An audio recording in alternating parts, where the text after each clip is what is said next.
What's up, Natan? Welcome. People should start hopping in here in a minute. Preston, what's good, bro? Welcome. Welcome.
You know, it's funny, I always, Walter, what's up, bro?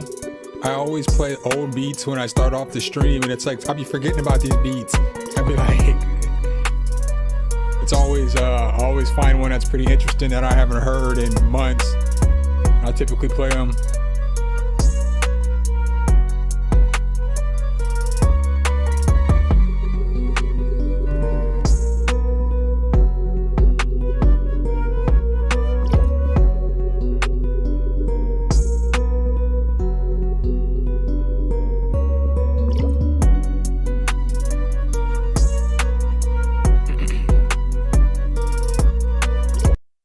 Let's go ahead and shut that down. Let's get rolling. How y'all fellas doing tonight? How are y'all doing?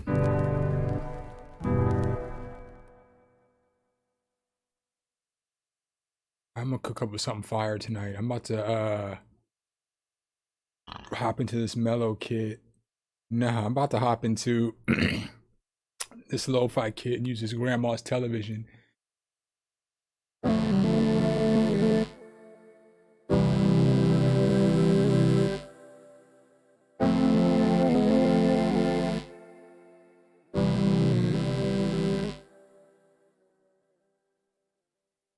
Next month, Falter, I'm gonna actually do, you should send me an email of some good free Halloween VSTs. I was gonna do a video. I have a few, but I was gonna do a video of some free Halloween VSTs for you guys.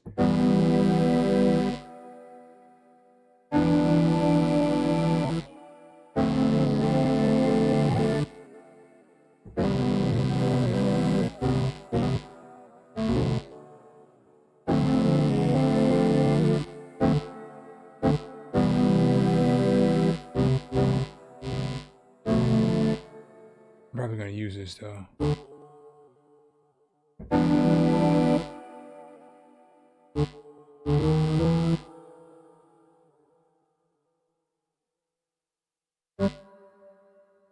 Hit him with a bop bop.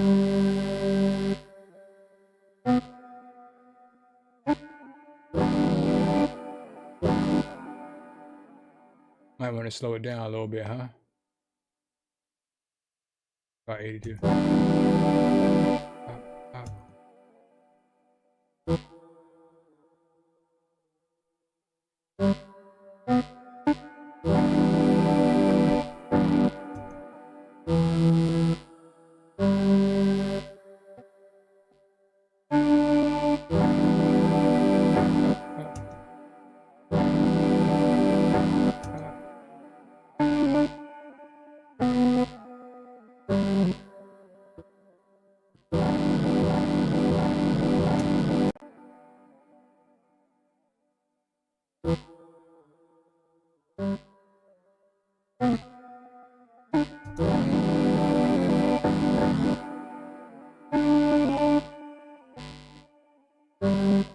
wish I could just play the notes in, but the latency just kills me.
I think I'm gonna pick something a little more mellow. I am gonna use this. I like that noise. I'm gonna use it for something. But I'm gonna pick something a little more mellow. My childhood might be it.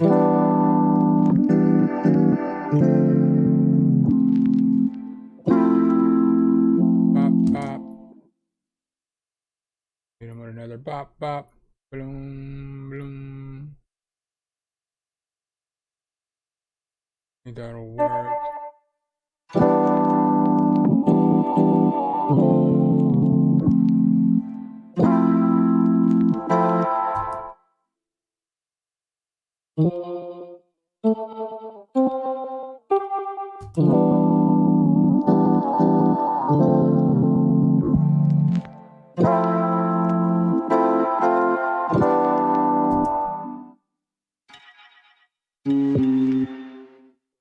Make something super chill, something kind of lo-fi. Put a smile on everybody's face. I need to work on making sad lo-fi beats.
Yeah, that's gonna work for me. That's gonna work for me.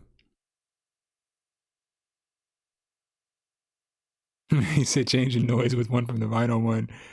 I like that. I mean, I like that. If you're talking about the grandmas, I like that one. What up, Josh? Welcome. I like that grandma's one, but I think I might use that more for like a trap beat. Dude, I'm telling y'all, when y'all see this video that I think I'm gonna put out on I think it's gonna be Saturday. I gotta shoot it tomorrow, but it's gonna be the funniest video that I've ever put out on this channel. Y'all gonna die laughing. I got a couple videos that I'm gonna do that are funny videos, more so than what I typically don't do. Like they're all music related, but they're gonna be solid videos. Like to one I'm probably gonna shoot tomorrow. You guys are gonna be cracking up when you see it. Cracking up when you see it. I think I'll put it out Saturday because I have tomorrow's video already done, uploaded. It's already done, it's already uploaded, and it's already thumbnails done, everything. It's already ready to go. So I'm gonna shoot one tomorrow night, and I'm probably going to almost die when I shoot the video, but you guys are definitely gonna like the video. You better like the video because it's It's gonna be a banger. It's gonna be one of the most interesting videos on the channel, probably for sure. Doom Ghost, what's good, bro? Welcome. No, it's not the Mac one that has latency. It's the fact that I'm using the Mac for the streaming computer, and my PC is running through um, the Elgato HD60S, which goes to a CalDigit box, which goes to the Mac. So there's a latency between one computer to the other computer. So that's what the latency issue always is. So that's part of why there's always that little skip, the remix and all that other stuff, is because it's because there's that latency, if that makes sense. That's part of the issue, is that it's just Martell Music. What's up, bro? Welcome. I want to find some pads. Go up underneath here. These pads are so lovely to me.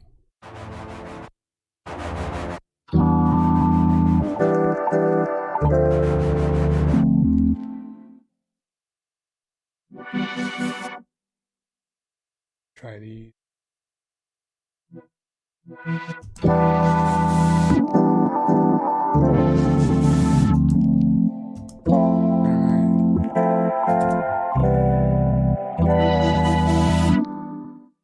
It's not going to be the one, but I'm going to put it there for a minute. That's not going to be the one. I don't think y'all understand how tired I am too, man. I know my man Natan's tired.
I guess I should get my doubles right. I bet that's extra loud for y'all, huh?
Low Creeper, what's up? Fanty, welcome, my guy.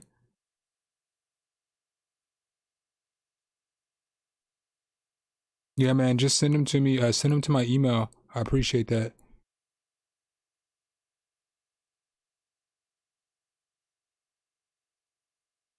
You said to which pan knobs? The one on these pan knobs?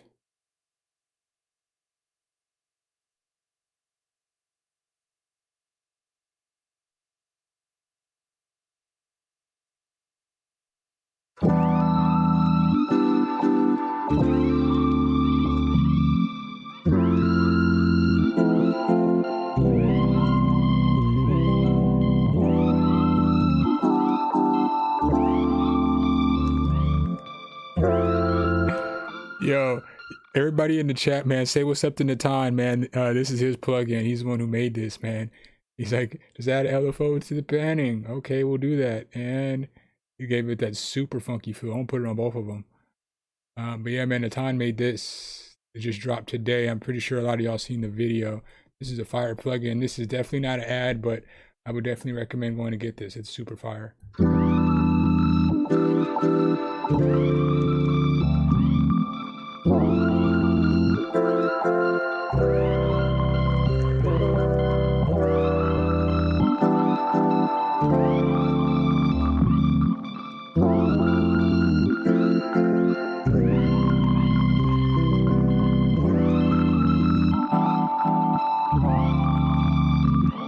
That's fire.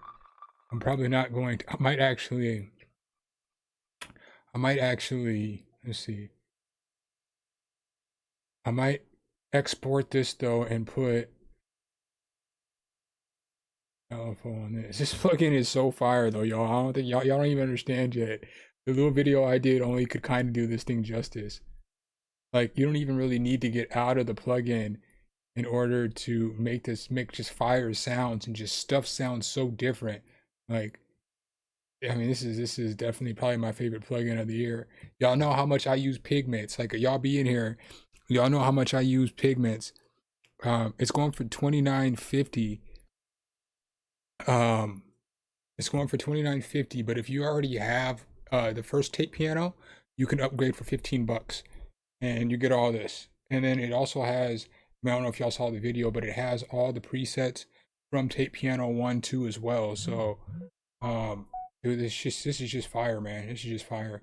I haven't even gotten to my favorite effect, and I probably won't even use it on this beat. I'll probably use it on the next one.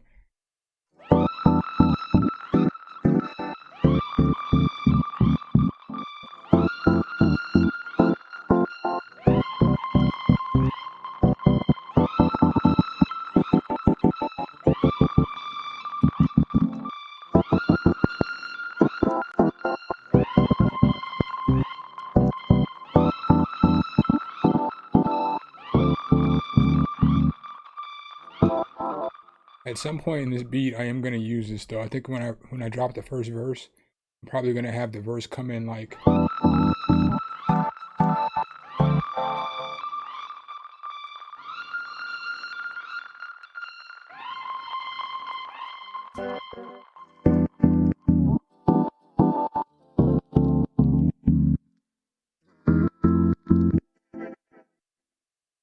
gonna save that.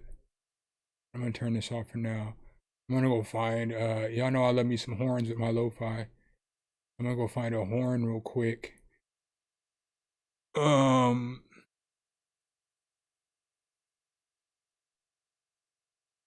Go ahead and open up Studio. I haven't used Studio in forever.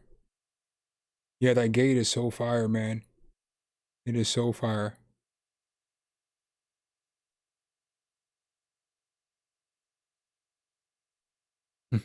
It's basically. Oh man, I know I saved it though. I did this last time too. What's up with your Studio? I need a horn. Let's try this again. You FL's not working. Studio, man, this did to me last time too. We're gonna have to close this down real quick and open it back up. That's why you save your work though. Pro tip, semi pro tip. Always make sure you Anytime you open up a new plugin, always make sure that you save before you open up that new plugin. I always try to save before I open up a new plugin. Gonna fail to load on me, huh? Whatever, studio.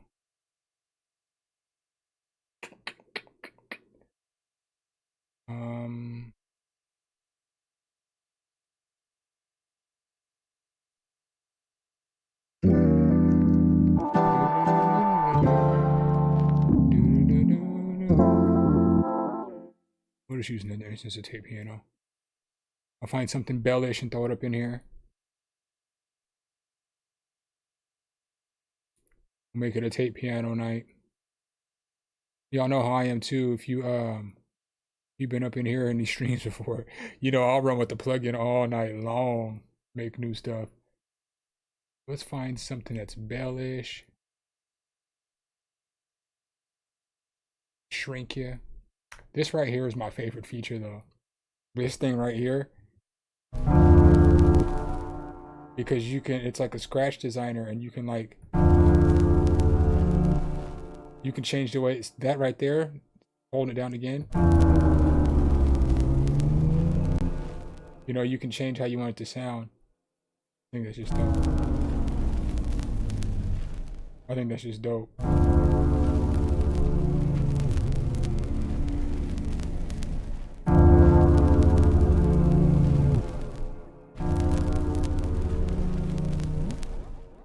You know, I just think that's dope.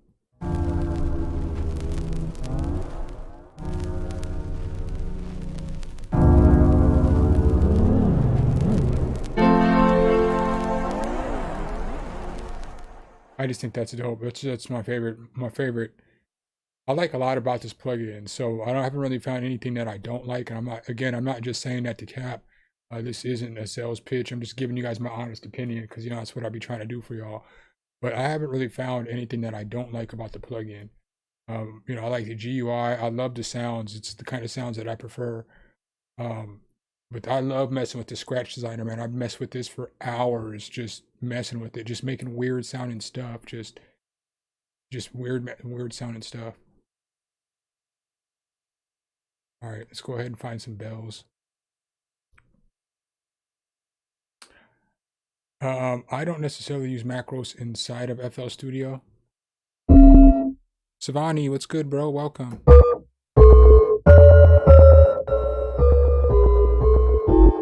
Oh yeah. You told me that. Make sure I close the windows.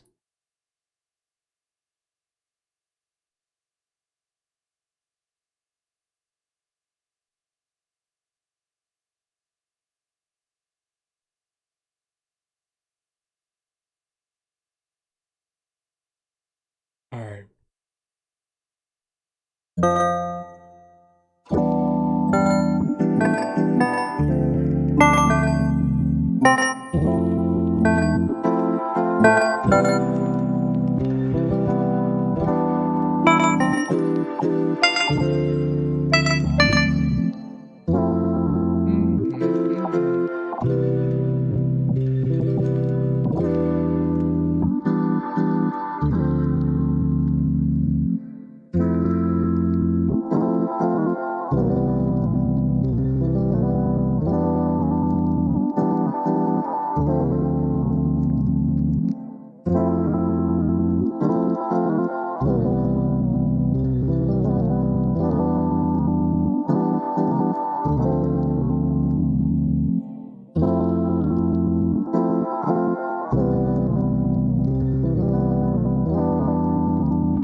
Oh, me slipping sometimes.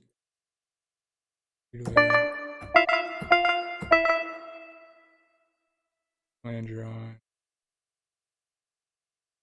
I love the way this phaser sounds as well.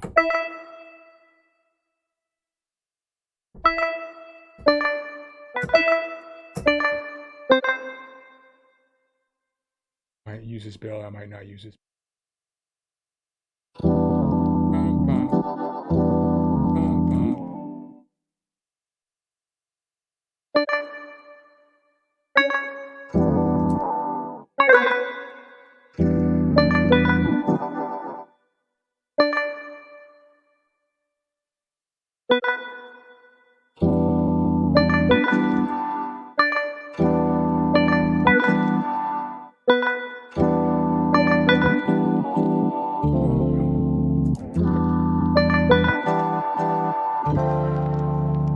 Bum, bum, bum, bum. Bum, bum, bum.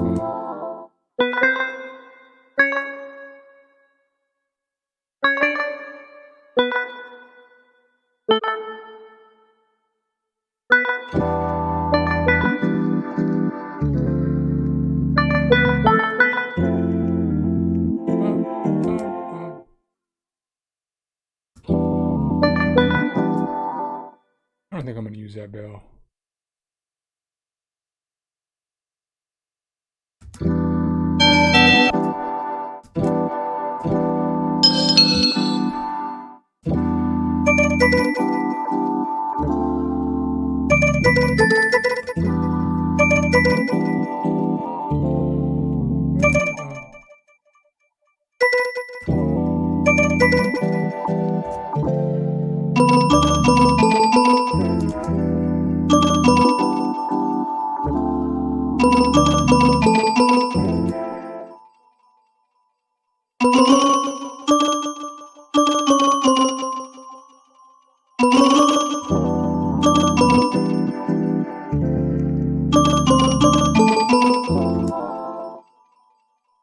Turn this down a little bit.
All right, so let's get these notes right. I just move this down.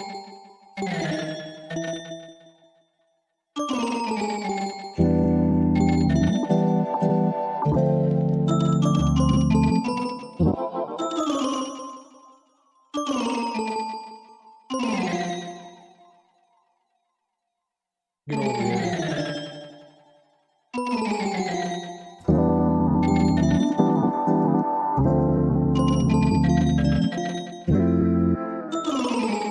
Why am I just...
Gonna figure that out.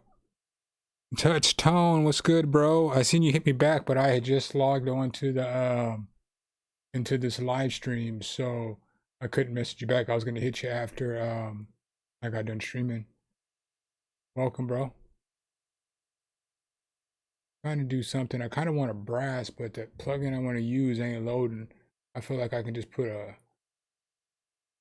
brass over top of this and it would sound better, but I can't think of another plugin that I really like to use to get brass out of.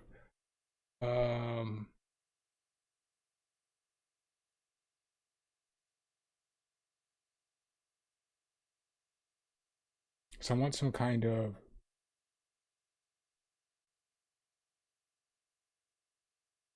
let me see here.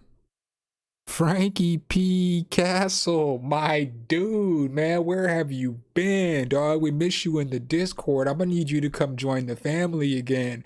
Oh boy, who you was beefing with ain't even in the Discord no more, man. You're gonna have to come back, bro. You already know you're my guy, man. I miss chopping it up with you, man. You gotta come back. You gotta come back to the Discord, man. It's not even an option. You need to go hop in right now. Come back, say what's up to the family. Everybody misses you in there, man. He was definitely one of the main contributors to the Discord, man. My dude. That is my dude. Arsony, what's up, boy? We all in the building today, man. Make sure y'all check out Ars and my man Touchtone DSG. They both did reviews on Vibes as well. So make sure y'all go check them out. They did some good work too as far as reviews. I mess with both of them, so I mean, you know, don't be scared to give them a follow. They put out good content. My guy, Touchtone, be making fire beats, and so does, you already know Arsony makes fire beats if you've seen the 4 producers 1 MIDI pack. I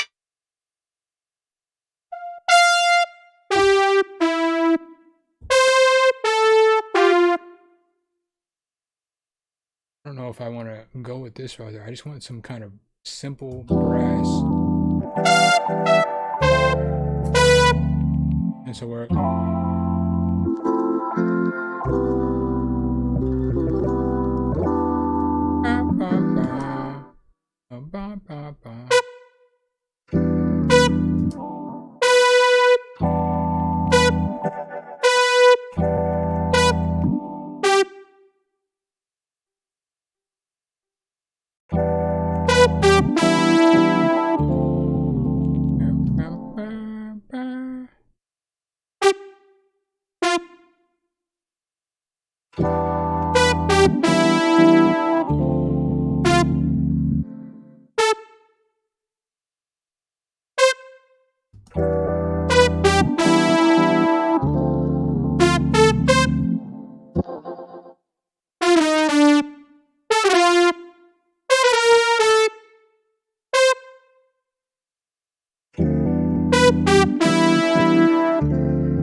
I don't know why that sounds so off to me.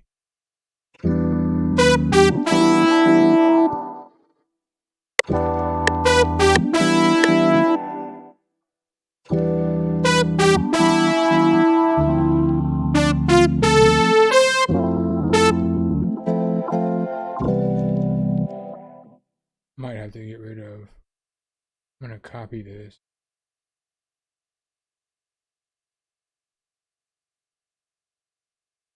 Paste that there for now. And I'm just gonna extend these chords for now.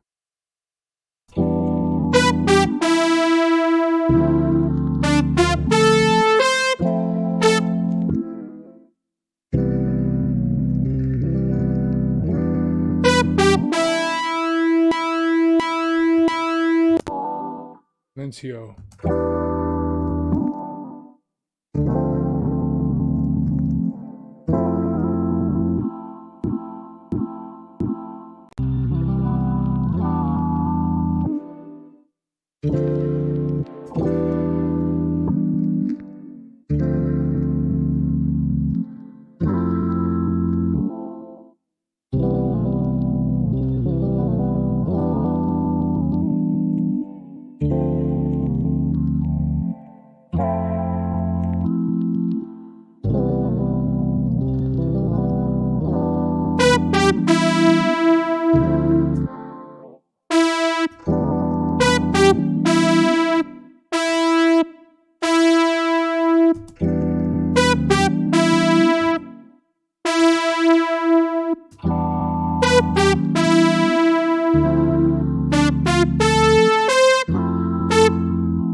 It's not working for me. I don't know why.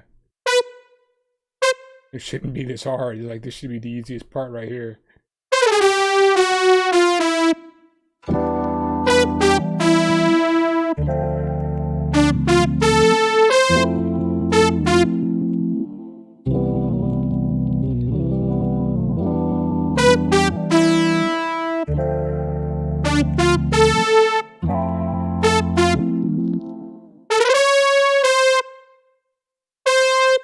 I don't know why I'm struggling with this, fellas. This should be like the easy part.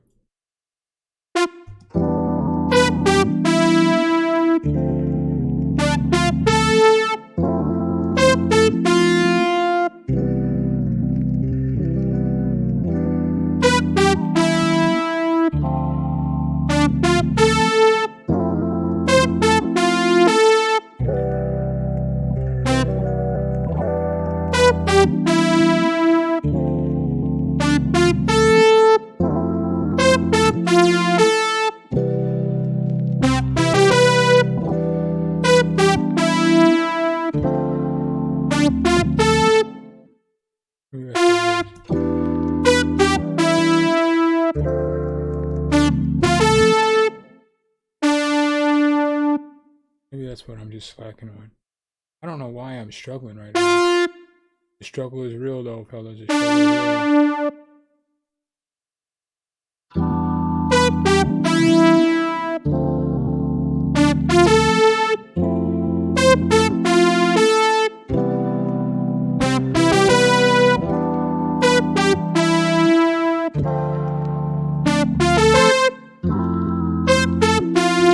I'm just gonna put some drums in here for a minute and see if that fixes this issue. I don't know why.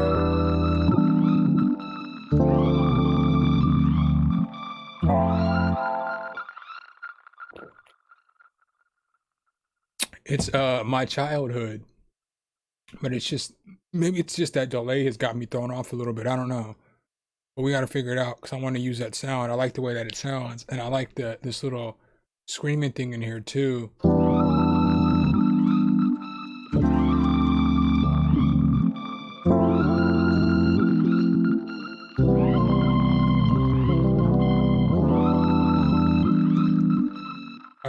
I guess I could try Saxophia. Let me see. But I feel like it's just, I feel like my time, I'm going to put some drums in here real quick. I don't know, it just feels like my timing's off. Like, y'all know, a lot of y'all are in here like every week, so y'all already know it don't take me but a half hour to an hour to make a beat. So like, as most of you guys, so I'm not trying to make it seem like I'm extra special or nothing, but I don't know why I'm stuck on that one part. Because I feel like it's sounding right, but it's not sounding right, if that makes sense. Like, so I'm gonna put some drums in there real quick and see if that fixes it. We're gonna go ahead and go with my kick. Y'all know I love that kick on this little hi-hat.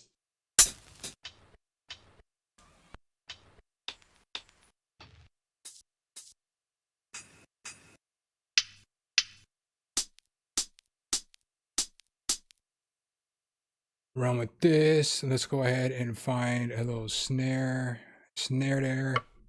I'm going to use this at some point.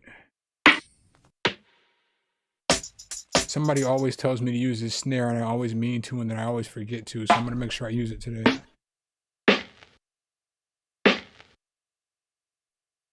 All right, so let's go ahead and throw the snare in there.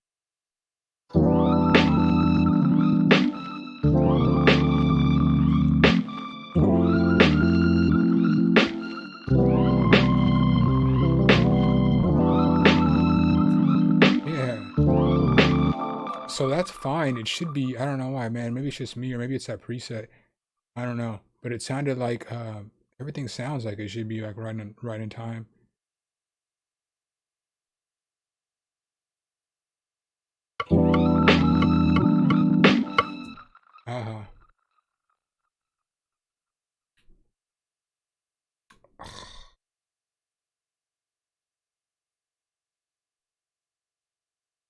Delete. I didn't mean to do that either. I need to get my life together. One hi-hat at a time.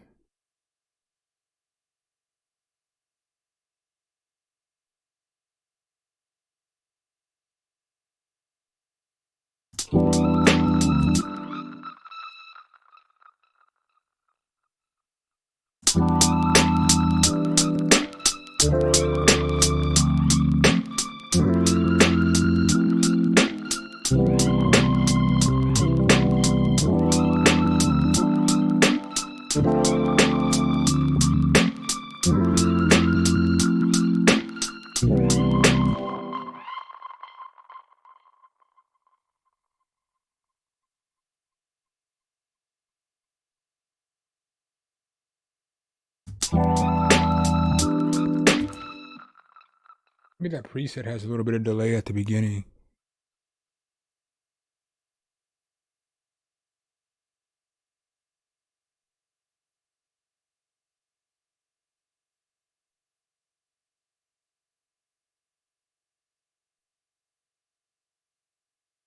Yeah, that preset's dope to me, man. This My Childhood.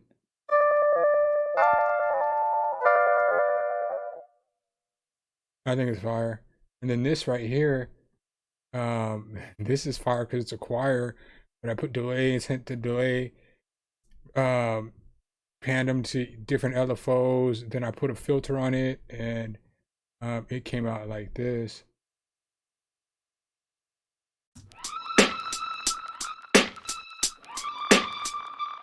So that's fire.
Turn all this other stuff on.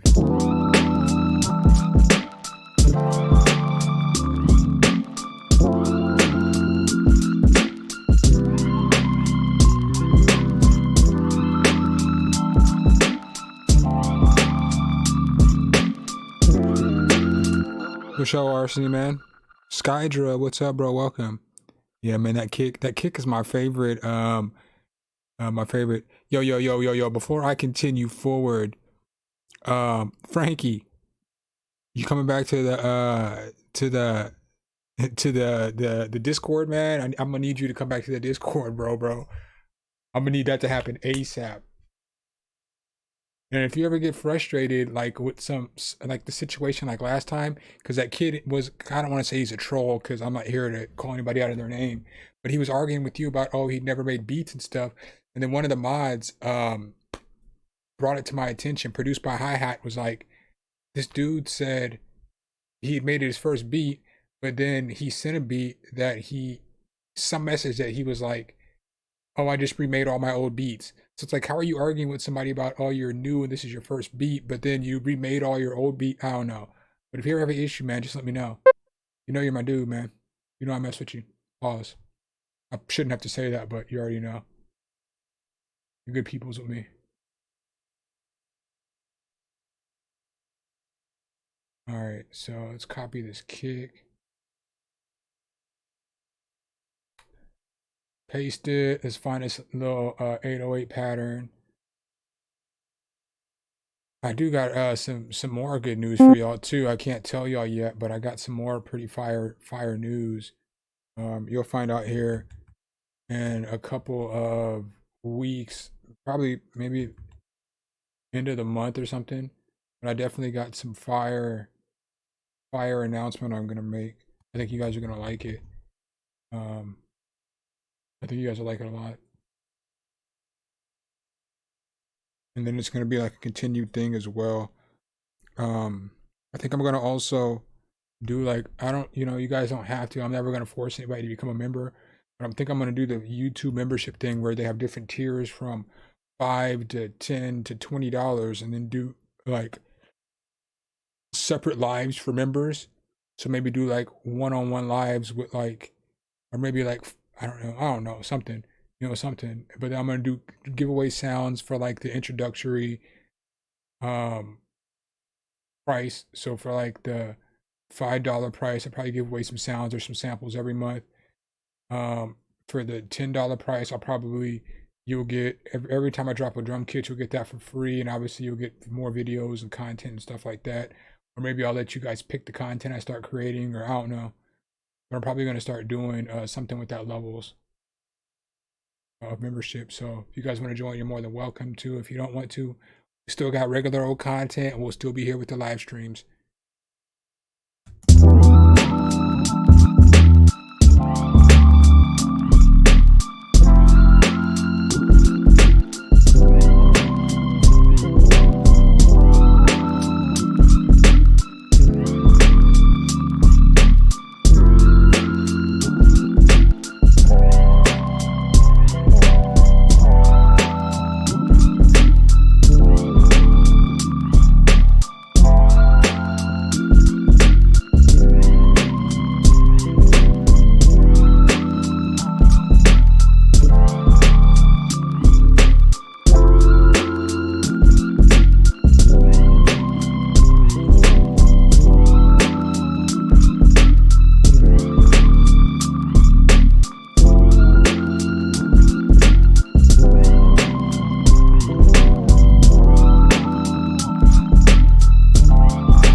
A little too aggressive there.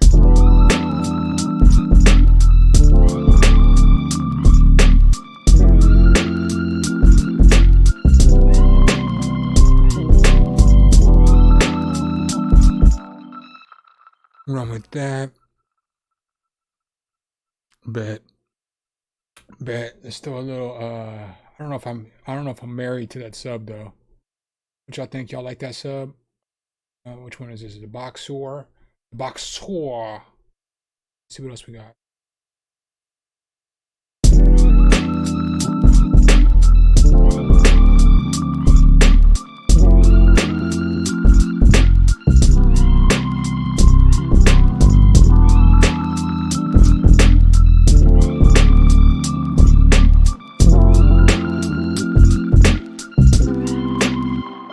For sure, Johnny, welcome.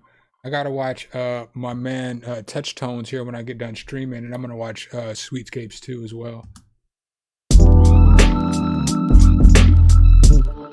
Gotta catch when I get off work. I watched half of Arsenies, but I had to work. Today was a busy day for me.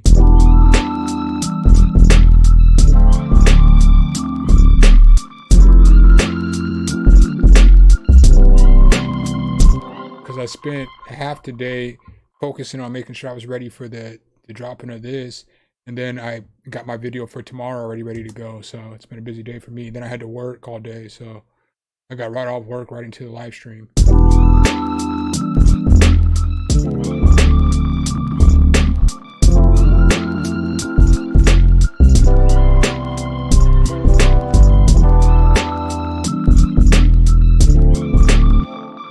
Alright, so now I'm gonna see if, let's save this one more time. Somebody said throw a sax on here. I mean, I don't know, I kind of just like it as it is. Like maybe, I mean, I'm content like this, but I could just let's see something. I'm content, but let's see how this sounded again.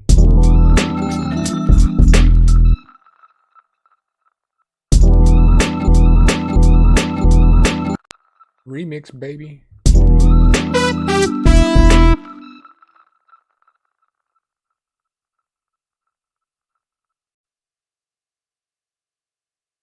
Maybe.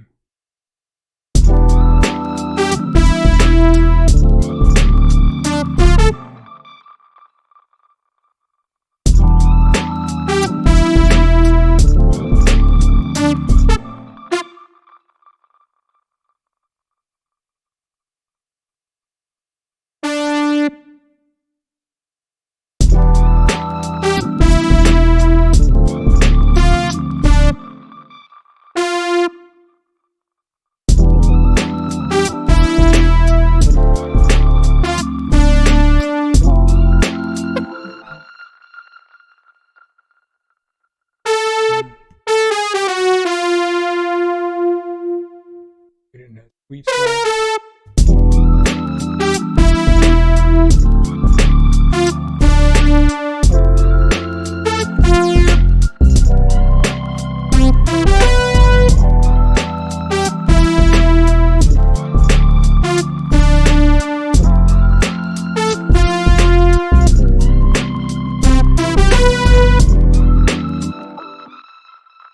That'll actually work. That'll do, donkey. That will do. So let's go ahead and EQ the mess out of that and stick a fat little reverb on there. I can't believe it took me that long to make this beat though. Clean hour. I need to get my life together. You guys need to hold the producer accountable for taking this long to make beats.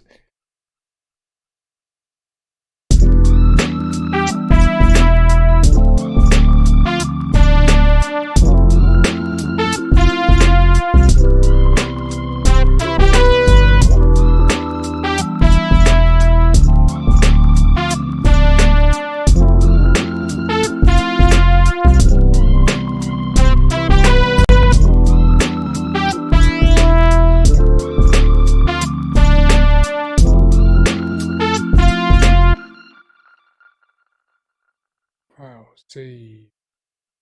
I mean, you had a critical error. Over here shucking and jiving.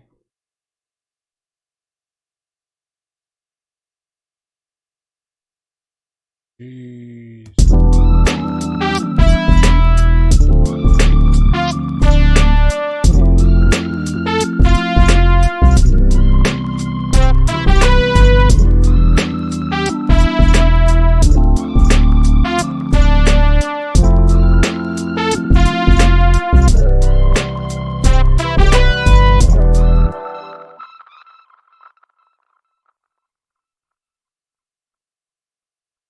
Man, my FL Studio has been acting funky. I was doing this to the last live stream too.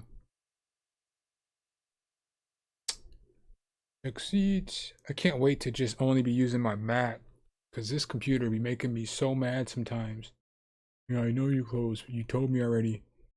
Computer be making me so mad sometimes. I was thinking about, I want to use Studio, but it's been acting funky. I mean, all my stuff's been acting funky for like the last week or so, man. Because the last live stream the live stream I had Friday was acting like this, and that live stream I think I had the Friday before that it was acting like this as well. So, my computer is just old and it doesn't like me anymore. Appreciate that, Johnny. Can somebody drop the? Let me find it real quick. Let me go to a video and get you a link real quick. I'll let this run for a second. Oh, this was the demo from the video today. It's not what I meant to open. That beat's fire though. I guess I'll play this for y'all real quick while I open up the demo.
That's all I made of that beat. I didn't finish it.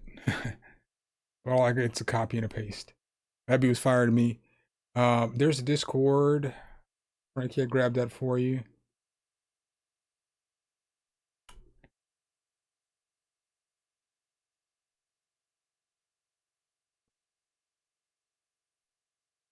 All right, let's try this again.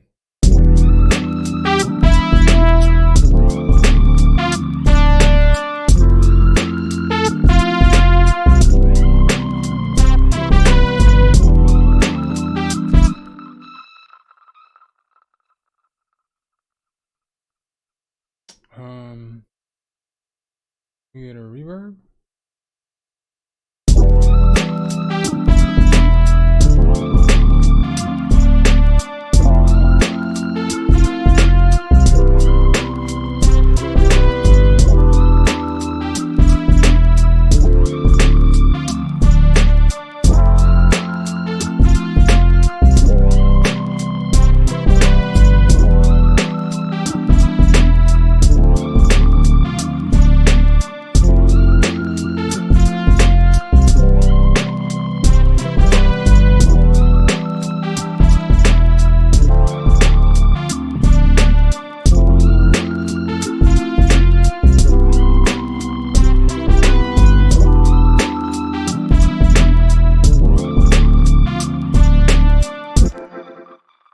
Go ahead and throw a reverb on this.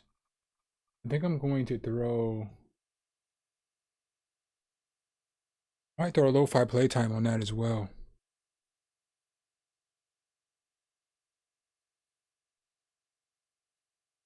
You said that's effect. I'm about to throw this I didn't mean to put reverb again.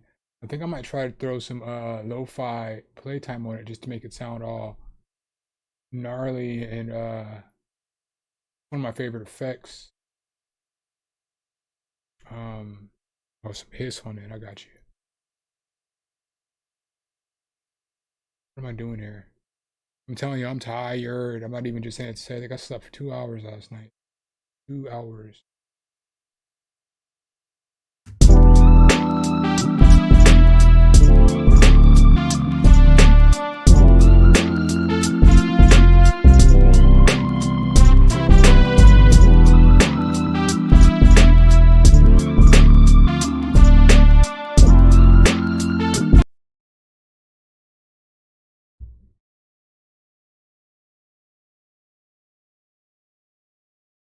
Save the channels first, though.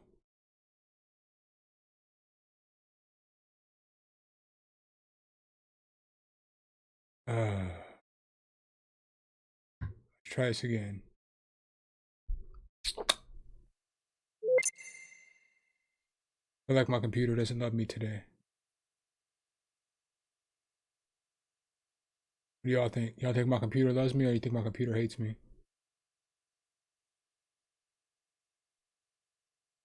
Bum, bum, bum, bum. Did it save with the delay on there, though? No. It said FVO delay. FVO delay. Guys, one more time.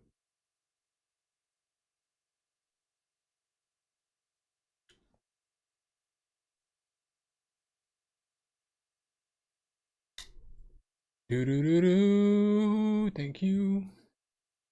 OS.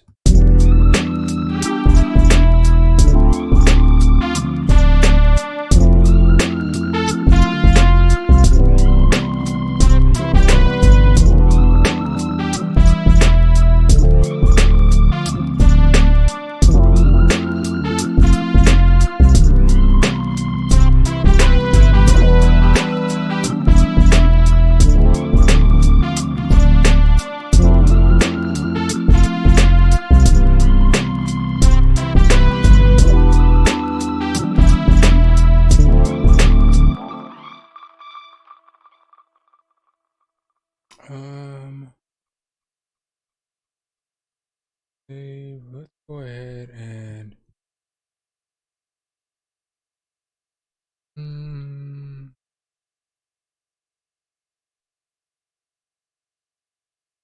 let's see what this is talking about. I should put this. I need to bust all my drums out and put drums.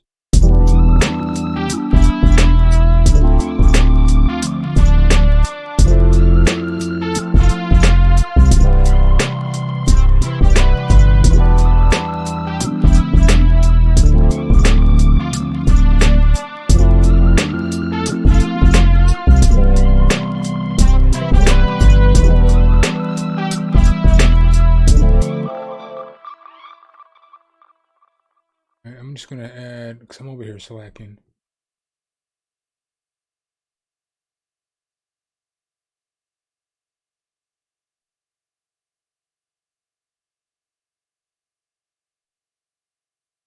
And I need just an open hat.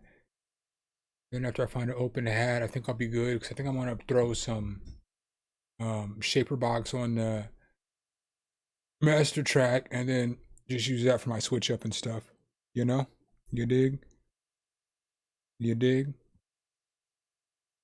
But yeah, I think I'm going to try again. My brain's not working right, fellas. My apologies for that.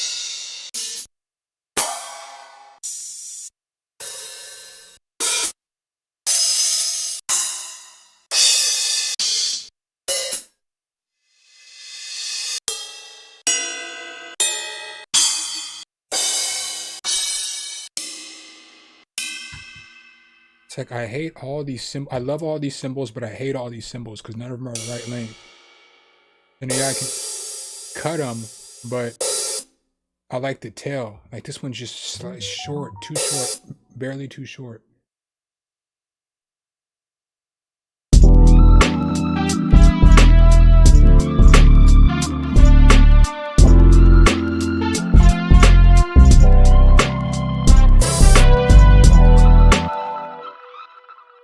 We're gonna run with it. Down a little bit.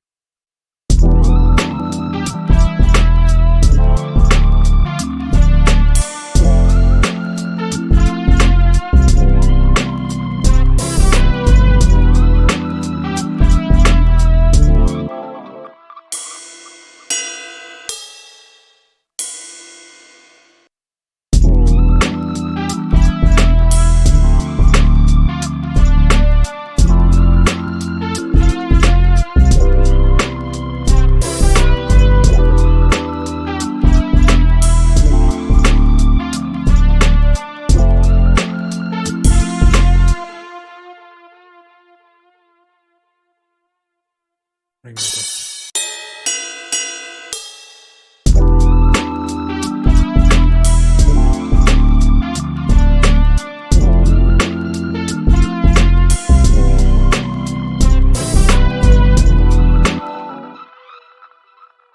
work for now.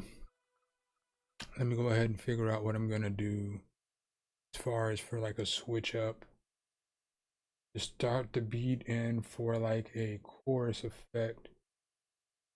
Stutter Edit or Shaper Box 2? Shaper Box 2.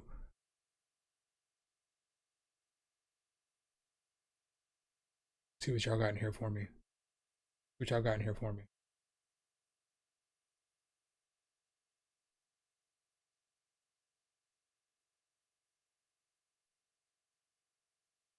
I got nothing for me?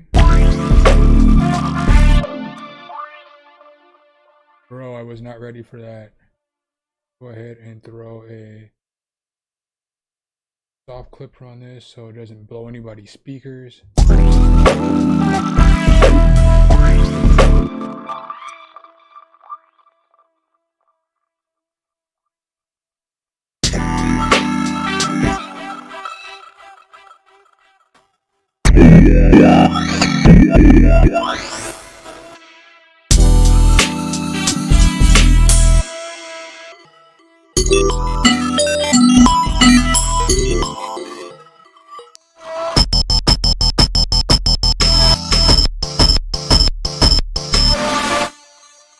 Used that last time.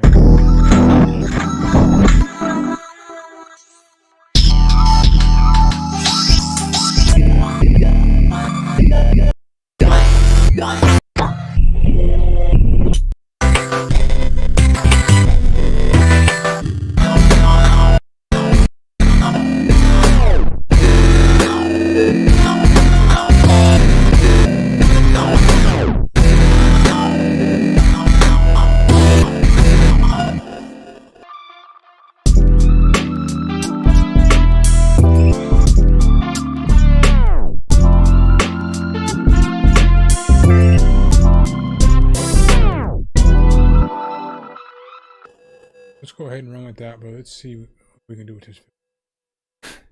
Bro, look at this filter pattern. It's super aggressive. It's like super aggressive. Not a fan.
All right, so we're gonna automate that.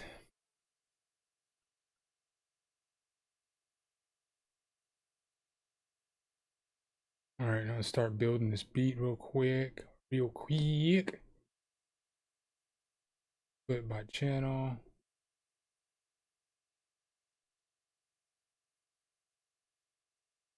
Get out of here.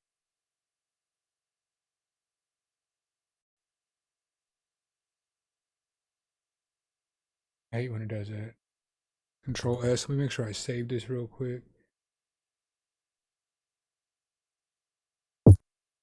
Uh-huh.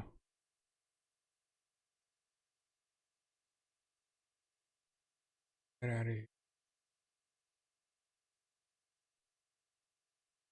Y'all know what beat, what do I have in my head right now as I'm making this beat? This might make somebody in the chat laugh. Y'all know, I'm sure some of y'all watch TikTok, and if you haven't watched TikTok, you've seen this numerous TikTok clips. I got this clip in my head, the one, the Sweet Caroline one. So where it'd be like the dude, it says in the picture when a dude puts his hands on my sister, and you see the dude walking through and skipping and clapping his feet together, and it's like touching me, touching you. And then he'd be like, Sweet Caroline. He walks into the door, and all you see is light flashing, and he's like holding a gun or something, like bop, bop, bop. I don't know why, but it's been in my head all day. I think it's kind of funny. Right. Stretch this out. Really? Come on, B. Come on, fam.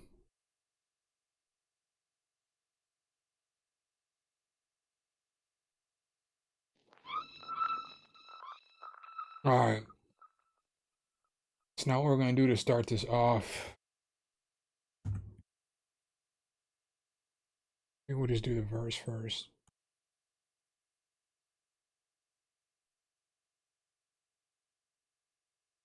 Of course.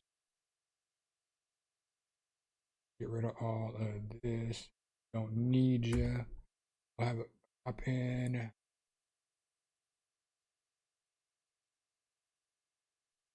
Make.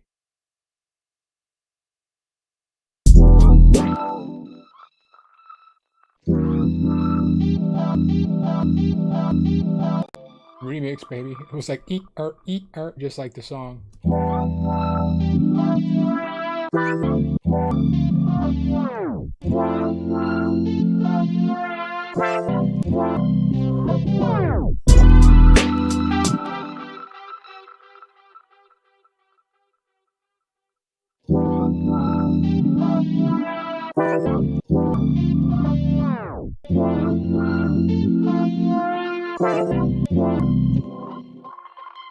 We'll just put that right here.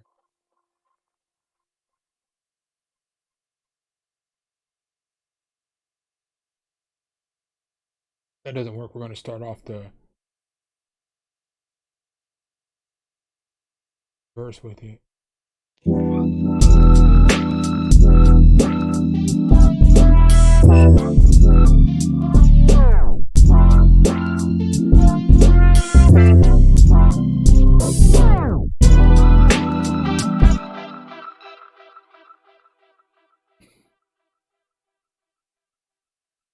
I feel like that should start the verse off though. So I might have to go into the opposite. So we'll do chorus first.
when I cut something wrong.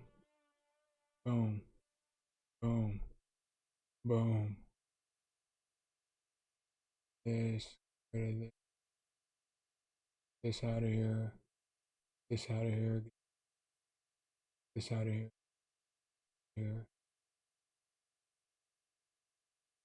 this out.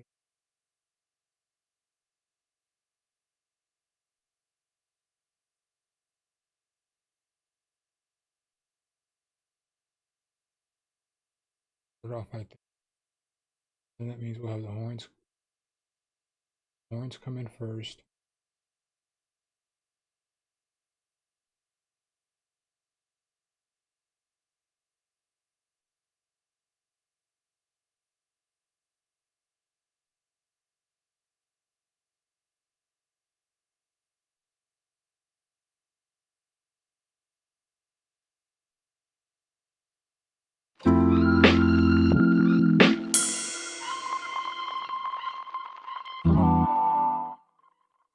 Alright, let's see what this sounds like.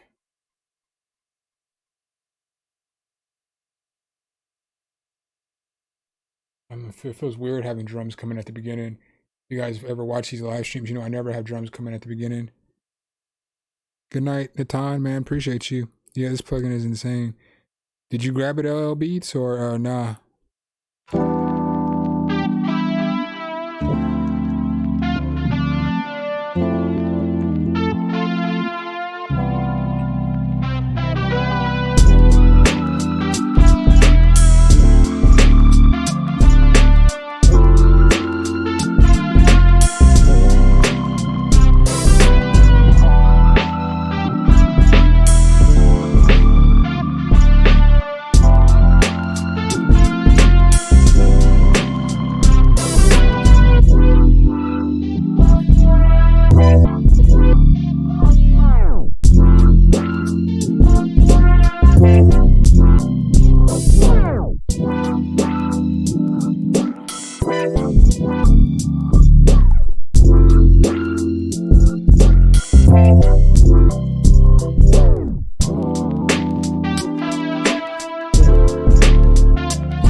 Let's go ahead and cook something else up. It took me a lot longer than I thought it was going to take me. I'm waiting for a response. This company wants me to do a review for them, but it's going to be a sponsored review, so it's going to be a little different. The typical reviews that I do, obviously I'm going to give my full opinion. I told them I'll give you a review no matter what, but it's gonna have to be my opinion. But the product looks fire. It looks like another dope plugin. It looks really dope. So I'm just waiting for their response back to me now. They emailed me earlier today, and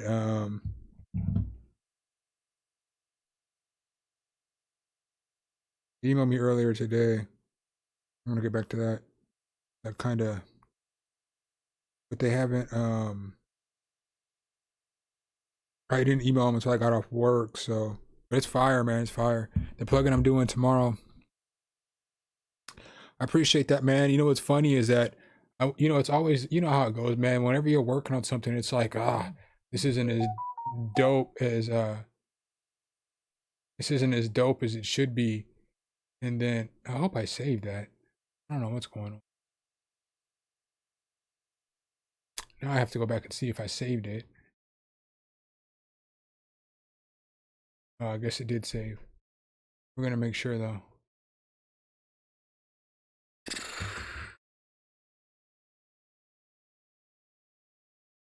I need to clean my computer up again.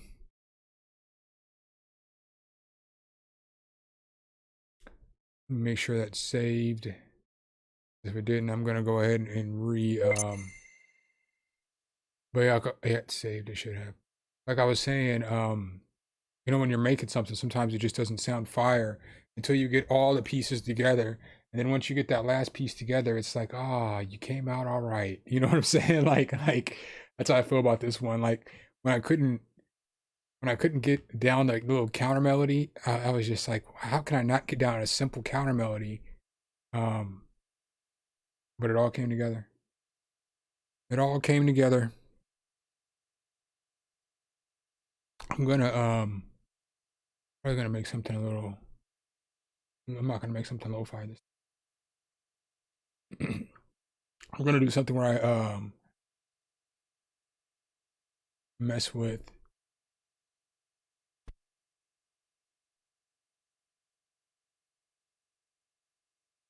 Yeah, I'm gonna mess with. I am gonna do something on Splash Pro too. I just don't know when. Um, because maybe that'll be what I shoot like on Saturday or something. I don't know. But I'm basically gonna do. I'm not gonna do a full out review on Splash Bro. I haven't even used it yet, so I don't have any negative or positive comments on it. But I'm gonna do a comparison on that versus um, hexachords. So I want to do just like a side by side comparison, the differences, the advantages of each, the disadvantages of each. Again, I'm not here to downplay either one. If they're both good tools, they're both good tools. So I'll just talk about the strengths versus one versus the other, kind of like I did with that Cena Rooms versus the CLA Waves plugin. One was paid and one was free. Obviously, in my personal opinion, I thought the CLA Waves one was, or the CLA whatever CLA NX. I thought that was better. But I did talk about the positives of the Sienna Rooms too. It's not like I'm just trying to crap on one or the other. But if the Splash Pro is better than the Hexachords, I'll say it, So I'm pretty sure y'all know that by now though.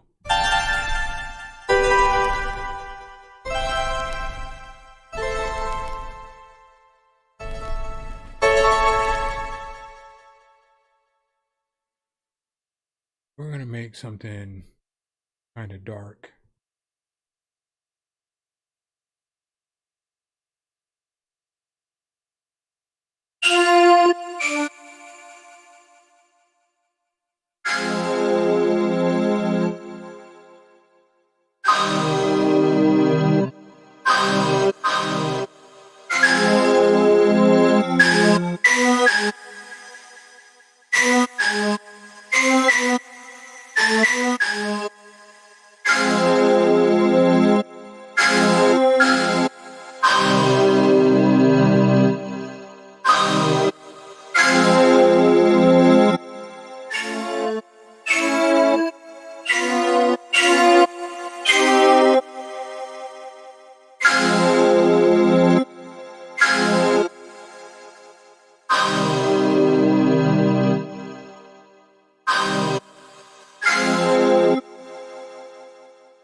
Selector view. Full. Give me some scale highlighting.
All right. Let's go ahead and save this as what is this, 56 string?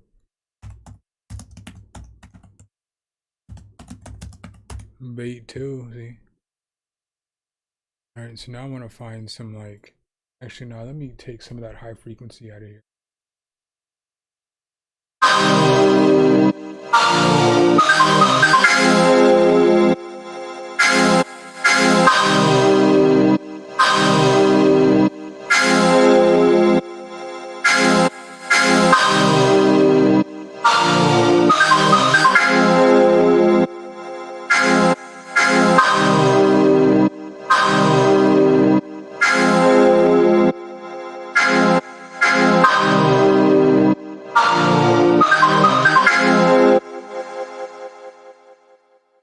And let me get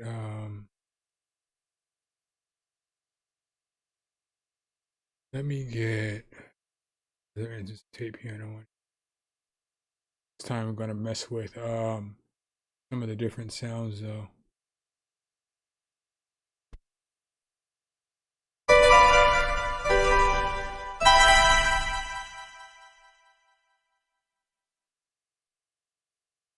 And so still gonna stick with this mellow.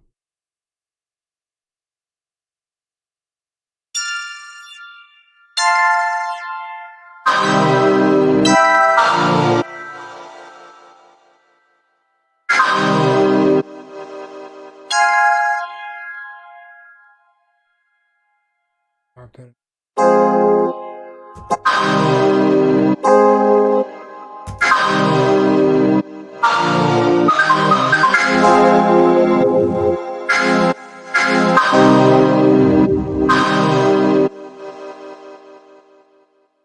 sitting right there. Paste it here. Do is I think.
Maybe I should turn it down. It's probably killing y'all's ears. My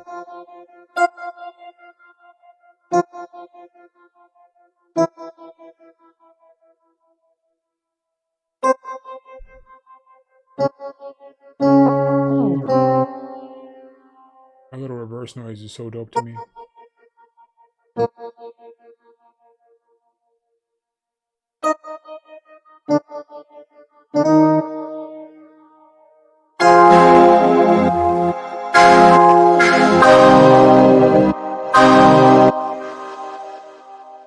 Send you to 1, send you to 2.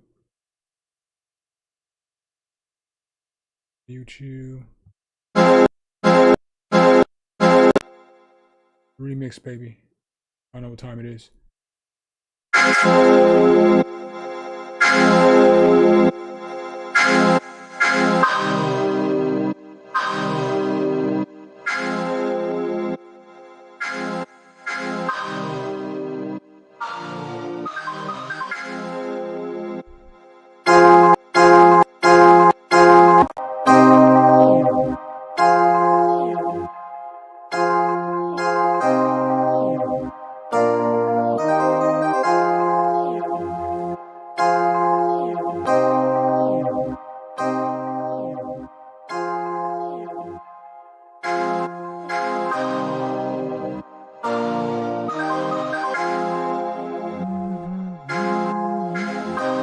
Oh, y'all already know. Y'all already know without a shadow of a doubt that a guitar is coming for this with some distortion on there. Y'all already know. I've been killing these guitars lately.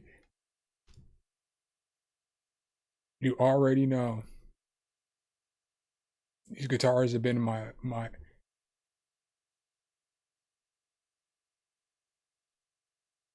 I don't want to restart FL Studio. I want you to save my work.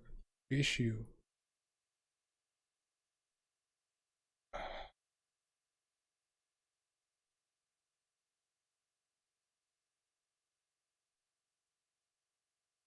FL Studio, you are making me so mad right now. I would fight you if you were a human being. It has just been doing this. And it's not a cracked version.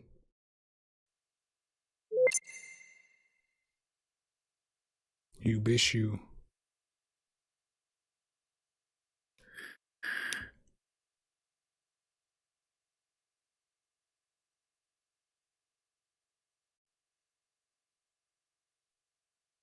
All right, here we go.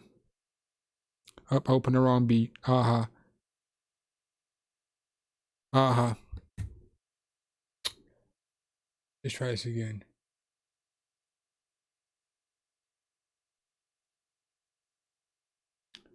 FL Studio. Yeah, this is gonna be the reason why I switched to Logic. And look, bruh. We're not gonna be doing this. You load up my Omnisphere, load up my stuff, let's go. Alright.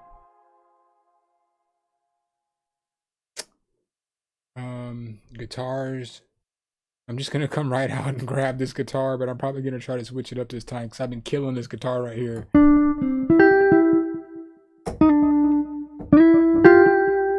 I've been killing this guitar. Yeah, I say that's what I said earlier. I save every time I add something. Every time. I try to anyway, but sometimes when I be streaming, I forget.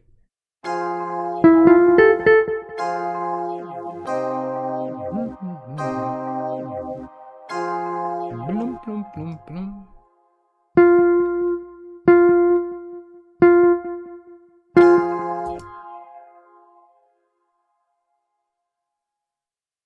Turn this up.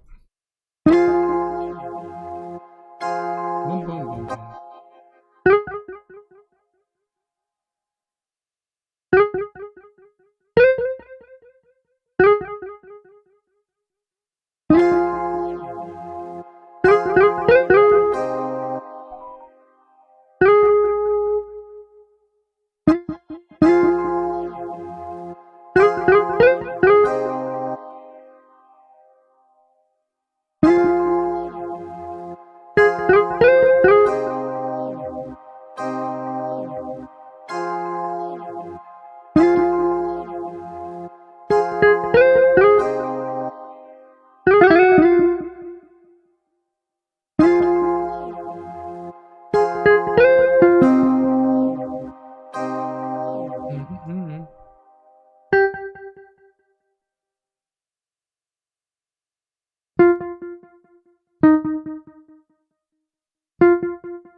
Kes Beats, what's up, man? Welcome. Appreciate that. The wall effect is just, you talking about on that guitar? It's just what comes with that guitar. What's you talking about, like when it goes like this, that bloom, it's all the velocity. So the higher up you have the velocity, it changes the way that the guitar sounds, which is dope. Or the wall on the little backup noise. I can tell you what that is in a second. Appreciate that. Oh, when?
got mad plugins. Go from where? On the piano? Oh, it's just something. It's one of the sounds of the tape effect or tape X. So with this tape X, this one I think you're talking about, right? This.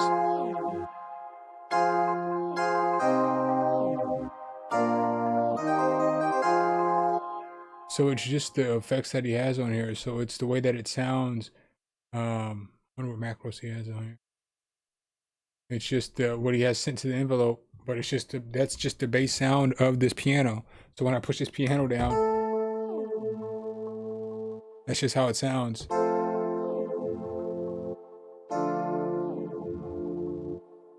Rello, clap them cheeks. Yo, after I get this melody down, I'll play that song for y'all too. Cause my girl, she you bandit. I'm still not even sure what he says all the way throughout that song, but it's still my cut. So I'll play it for y'all.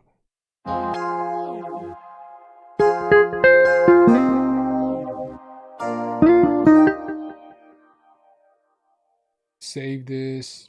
Now what I'm going to do is what I always do, because I think that this beat is obviously going to be fire with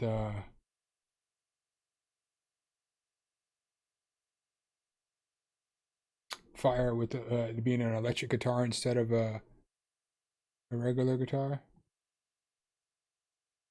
Or y'all know how I like to do. I like to have a combination of both. So let's go ahead and fire up this guitar rack.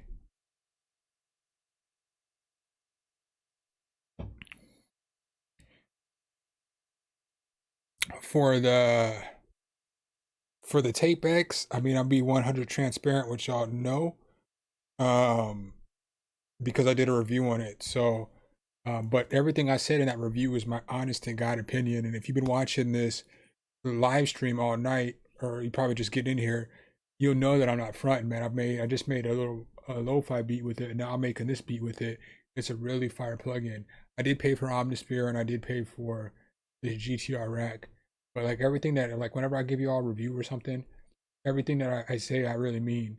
So like, I'm not gonna be like, go get this plugin if I don't think it's fire, because I don't think it's cool to make people spend money they shouldn't have to spend. But I like Natan. He's a good dude, and I like his plugins. But yeah, I paid for the Omnisphere. I paid for this.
I'm about to push this thing all the way to the limit now.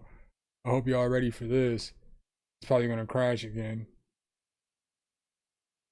Fingers crossed. All right, we're gonna push this to the limit. That's not the limit. This right here is the limit. Copy this. Paste this here. Sometimes I make myself laugh. No one damn well. Bet you know what part of the issue is with this? My damn work stuff's on. No, that's drawing some energy from the computer. That always affects my computer. It's like the global protect for my job, like to secure my landline and everything, be interfering with my internet, and some of these plugins need internet. That's probably why I couldn't open up that plugin earlier. It was probably blocking it. Like, no, no, no. Or my computer is just trash. Could be that too. Combination of both. All right. So I need to find.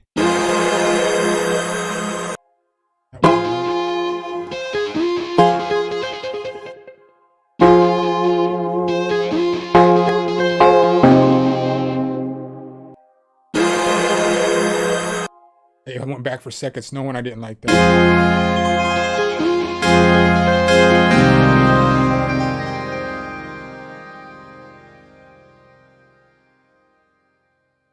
I don't know if there's.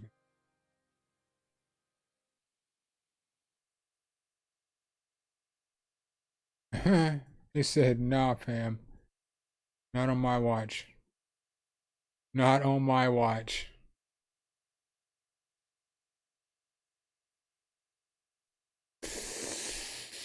Gonna have to reset this again. Guitar Rig is probably better than GTR Amp, but Guitar Rig costs a couple $100 to where Guitar Rig, I think it's like $30 or something. I don't know. I got it with the gold bundle.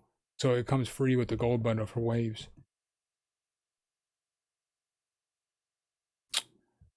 All right, fam. Get it. You're not in the mood today.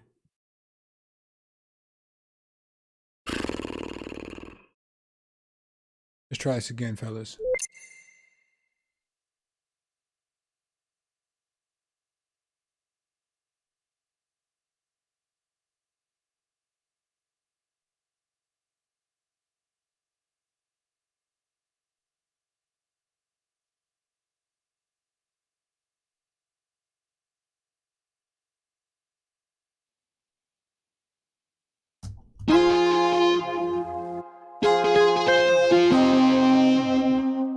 That's hard to me right there, though. If I could like do that singy genre of rap, you know, like if I was like a little baby or something, I'd kill that beat. I would murder that beat. Unfortunately, I am not Lil Baby. So I will not be singing on any beats.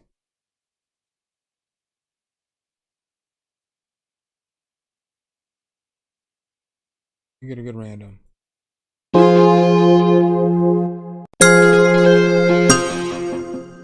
Bro, why is everything so loud?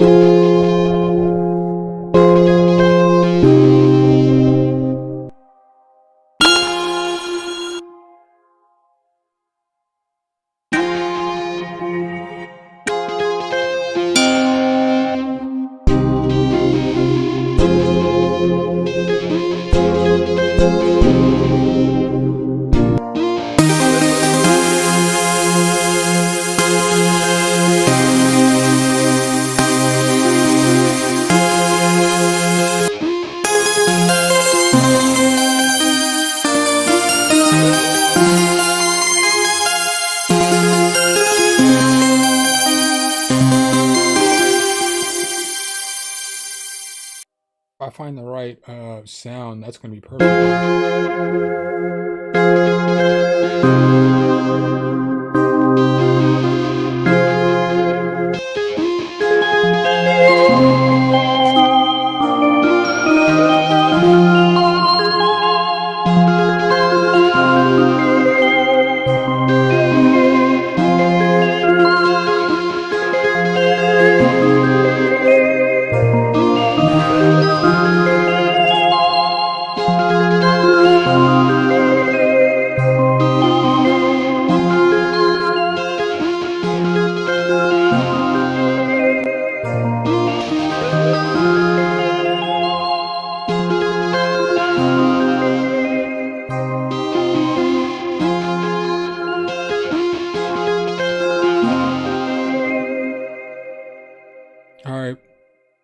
So it's gonna work. Oh yeah, man. Omnisphere is the GOAT. When you hear people talk about um like their favorite plugins, and when you see yeah, yeah, dude, Omnisphere is so dope, dog. It's so dope. Like I'm gonna give you oh man.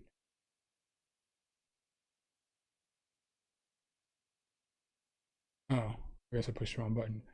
So I'm gonna show you some cool stuff with Omnisphere real quick. With Omnisphere, I'm not gonna hit that again because that was arpeggiator, and I don't want to guess. I guess I can hit it. But like it's got all these different arpeggiator settings. So you can just go through so much. So I'm not gonna start changing stuff. I guess it's just the jazz fingers so I can get it back here.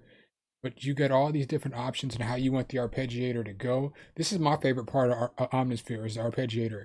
Granted, I love all the sounds, all the effects, everything else, but the arpeggiator is second to none in Omnisphere.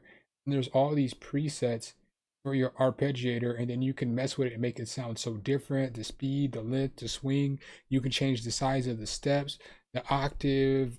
You can latch it. You can make it loop, go chaos. Dude, it's crazy. All the stuff that you can do with the arpeggiator is crazy. And then obviously Omnisphere has effects too. So it's got, all kinds of different effects. You don't even need to use the effects on your plugin. I just do because um I just do simply because I'm used to other effects. So I'm more used to using like my waves reverbs or my distortions or stuff like that. But sometimes I do mess with these, but I'm just more used to using my stuff, so I use it more. But the effects are fire in here too. I mean, it's got everything that you need from EQs, the filters, amplifiers, distortion. You know what I'm saying? Like modulation. Dude, it's got so much stuff. So much stuff.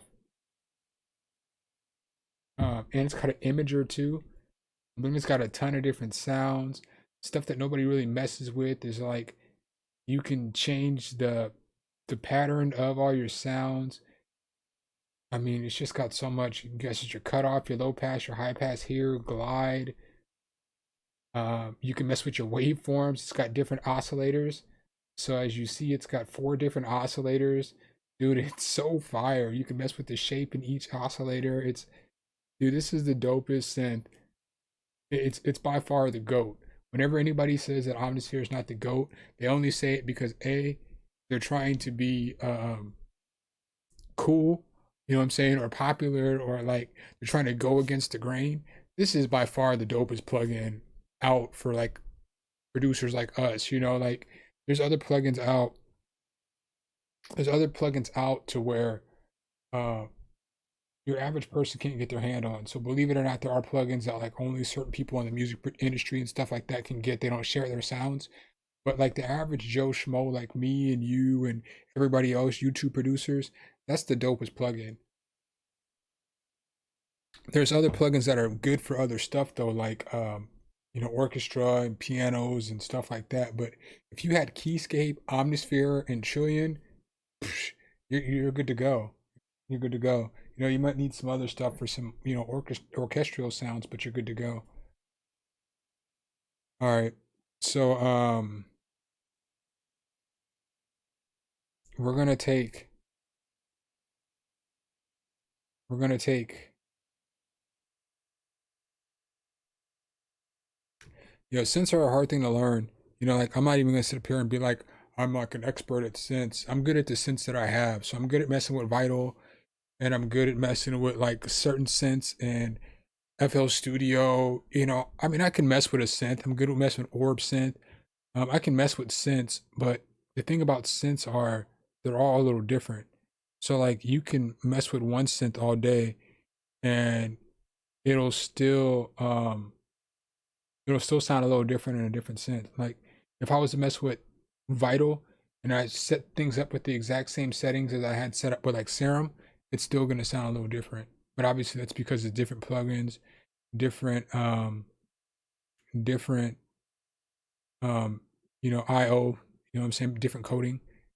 So we're gonna go ahead and run this Stream Anthem one time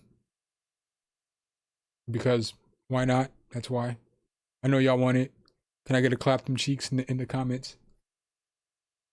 If they missed it, they missed it.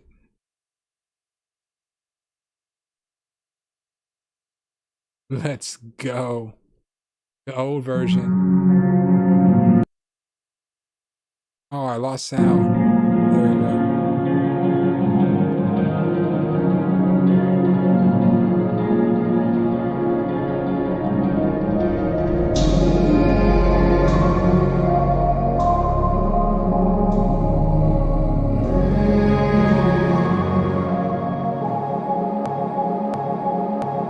My girl a bandit, her soul's a thief to my actual heart. But when I got the molly, she be on that. She let me clap her cheeks, portray that of a diplomat. Kinda so that's one of a kind. My girl a bandit, her soul is a thief to my actual heart. But when I got the molly, she be on that. She let me clap her cheeks, portray that of a diplomat. Kinda so that's one of a kind. Bitch, I'm passionate, just like the red sky. Bacterial invasion, but that's a lie.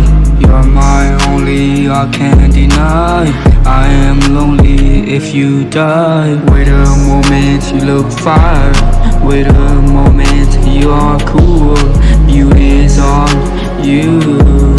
I see ring on your neck. My girl a bandit, her soul's a thief to my actual heart. But when I got the molly, she be on that. She let me clap her cheeks, portray that of a diplomat. Kinda so that's my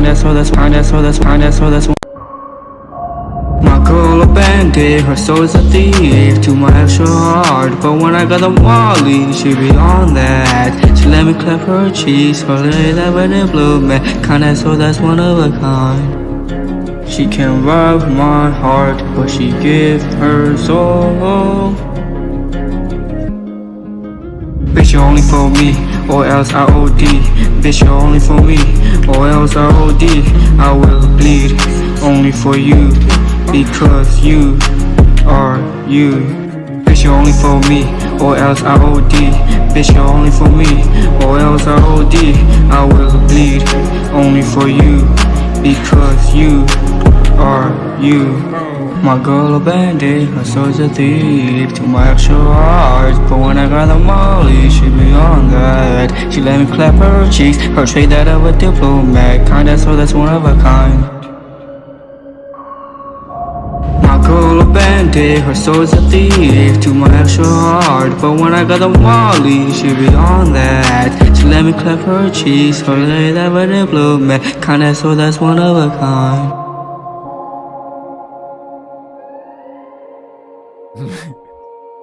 Jason, what's up? You know we always clapping in here. You know we always clapping in here. That made my day. I don't know why it sounded different to me today. Like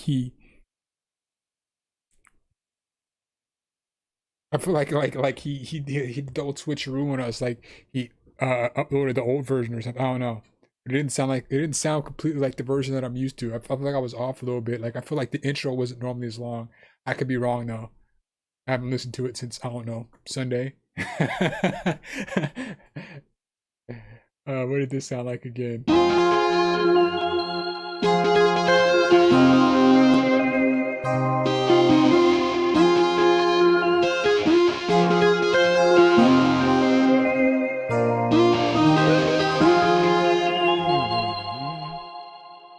I think I want to add a little bit more to that guitar.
we'll save that for here then.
Alright.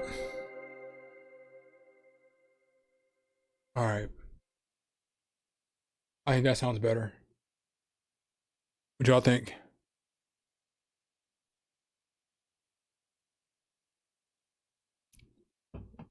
One for each cheek. Does Caps Control have an LP vinyl? I'm not sure.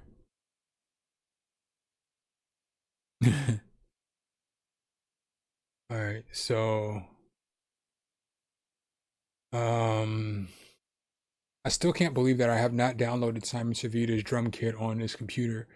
It's funny how the difference between me on one computer and the other computer, like I just use different stuff because I have like UAD plugins. So I use UAD plugins on the MacBook. Obviously I use Pigments a lot, but I use Pigments a lot on the MacBook because it doesn't get all, messed up. I use like CLA effects for my guitar. I just use completely different plugins when I'm on my MacBook than when I'm on um this computer. It's kind of funny actually when you think about it.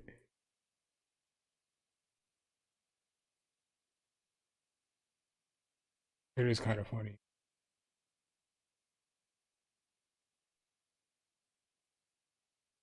All right, so I need to find a nice snare. I'm not going to use Ed Talenti's kit today. That's the goal. Snare I want in here though. I only like certain snares too.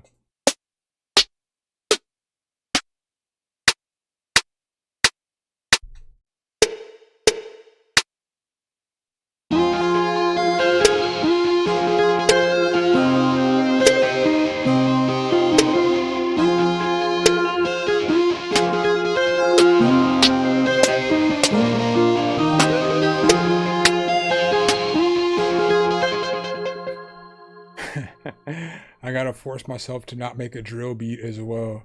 I think I've been making a lot of drill beats lately.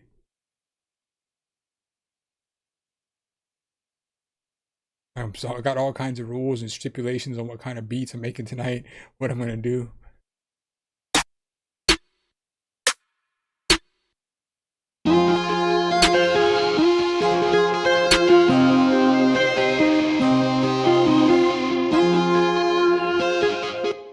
I really want to make a drill beat though.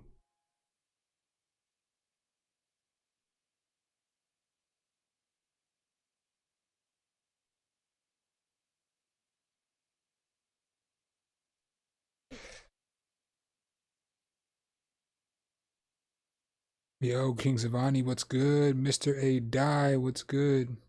He said I'm back. Oh man, I don't want to make a drill beat, but I want to make a drill beat. Why it's hard to be a producer.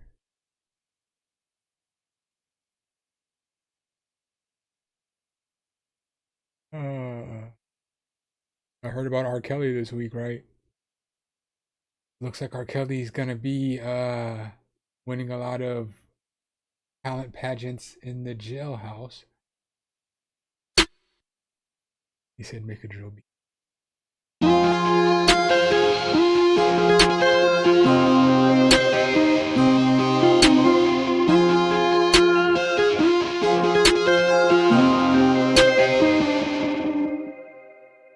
F it.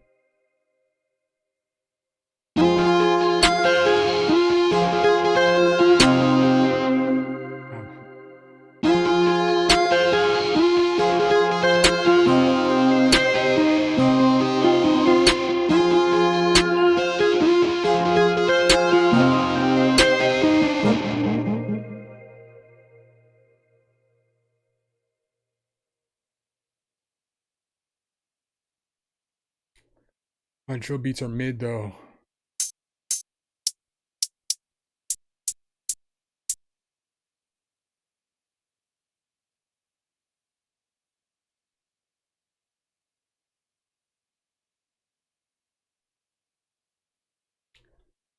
Let me figure out where.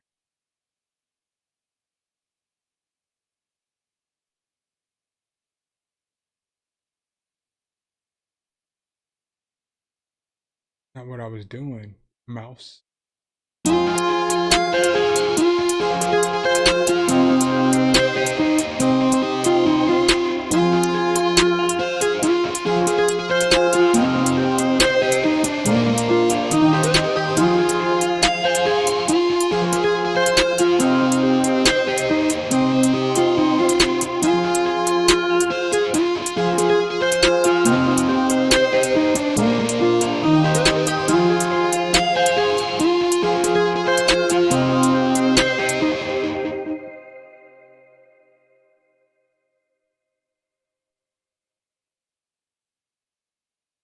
I throw this.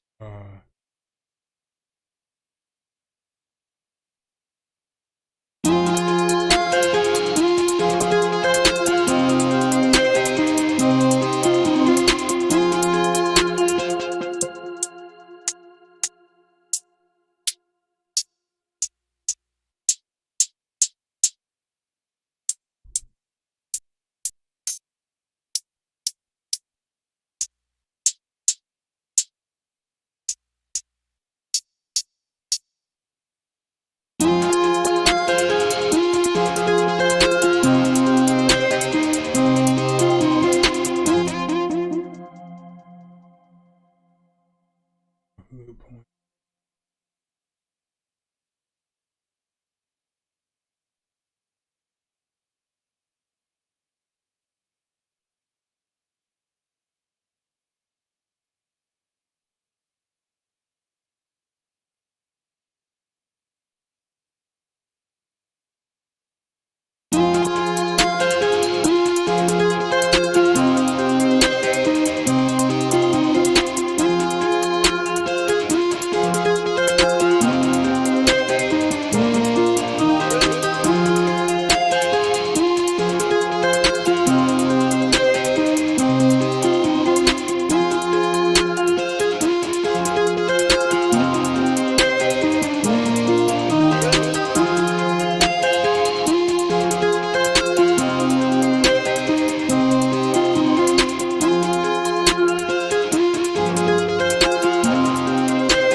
When I tell y'all I'm sleepy, when I say it, I mean it.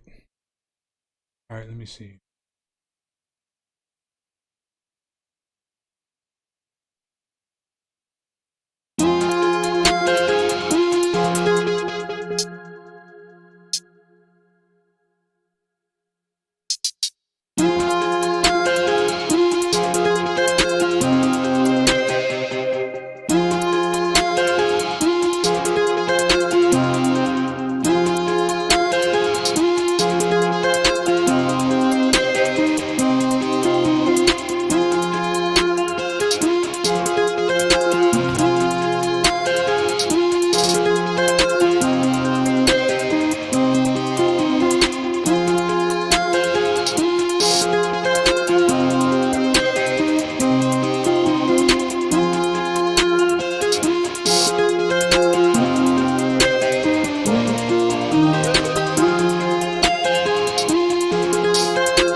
Maybe I'll kind of like how that sounded. All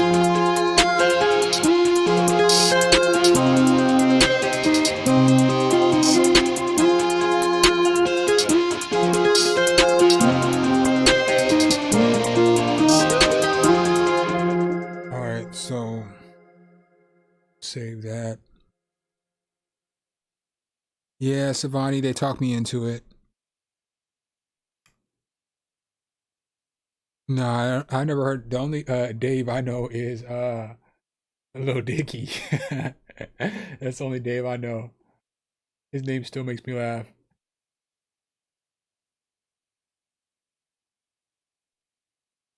I need a good drill 808. That's what I need in my life.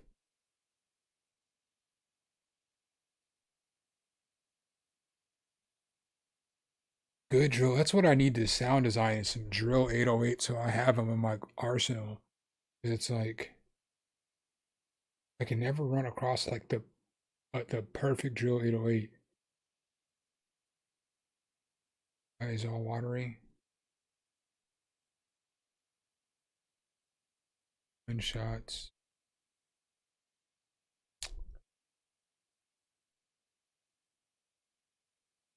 I know he doesn't have any in here.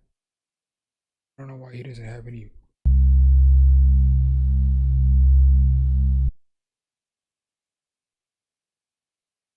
I don't think that's going to get the job done. I don't know why he doesn't. That's one thing I don't understand. Why he doesn't have no 808s in his kit. You gotta have an 808 in your kit. It's like the most important thing. I get none.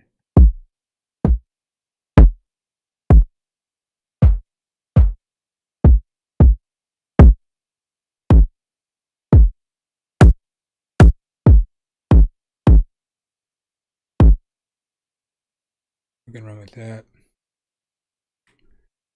Now I gotta go through all these damn UK drill kits to find a drill 808. I need to consolidate everything. That's what I need to do.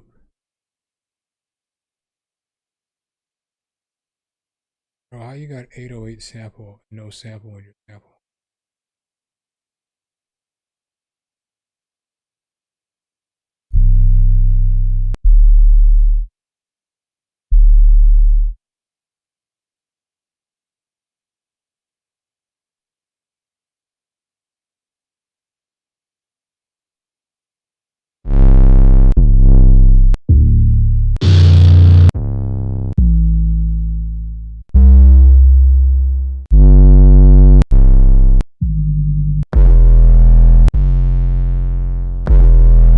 That's a fire 808 right there, though.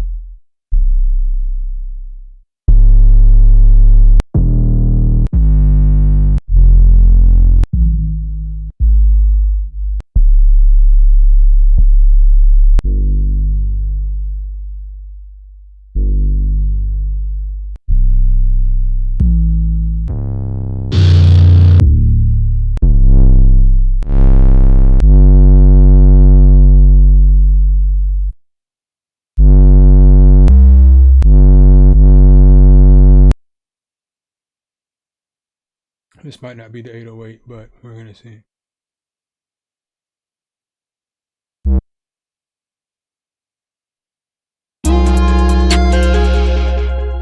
It's not tuned, and I'm not even gonna figure that out right now.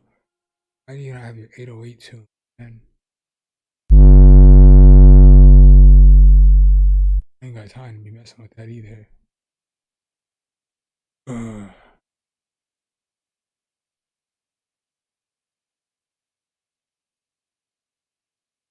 That makes me so mad.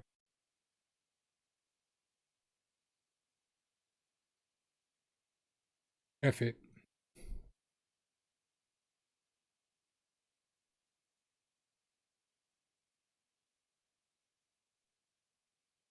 You already know what time it is. If I can't find a 808 in that drill pack.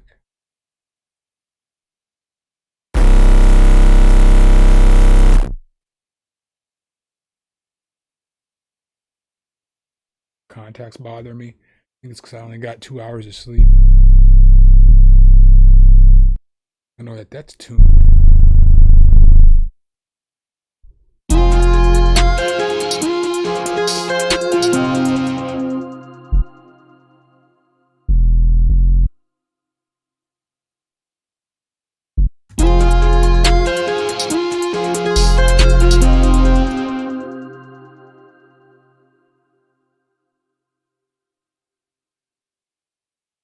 Do.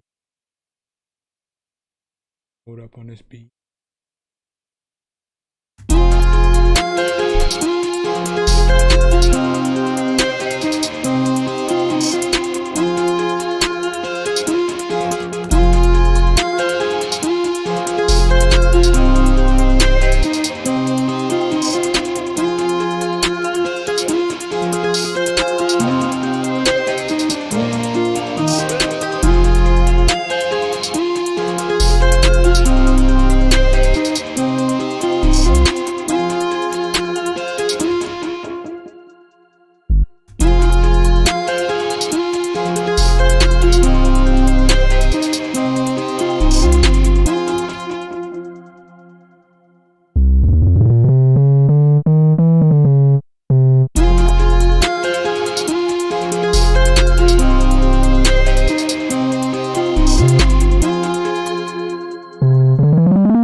Control B, get over here.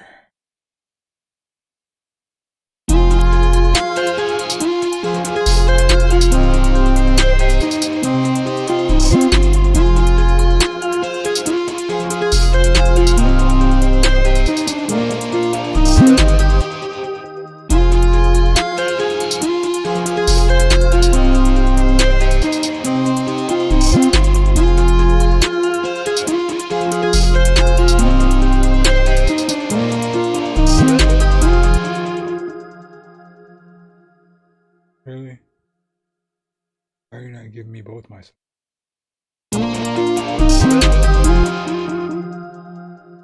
acting like a little low.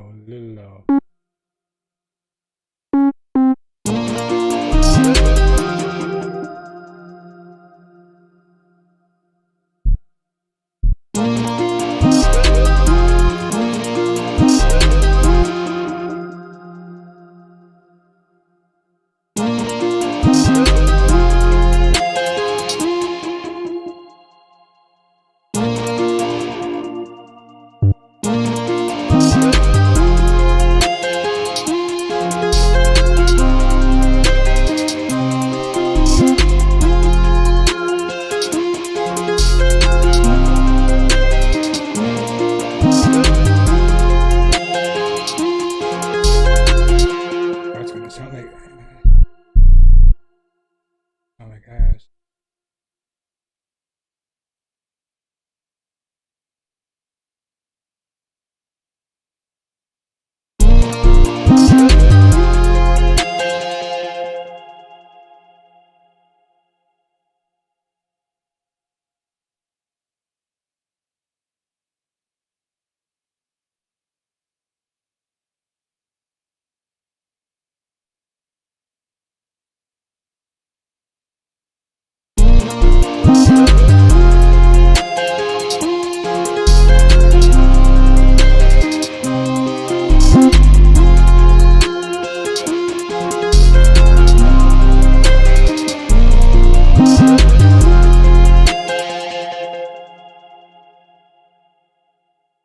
All right, let me see here. Throw some kicks up under here.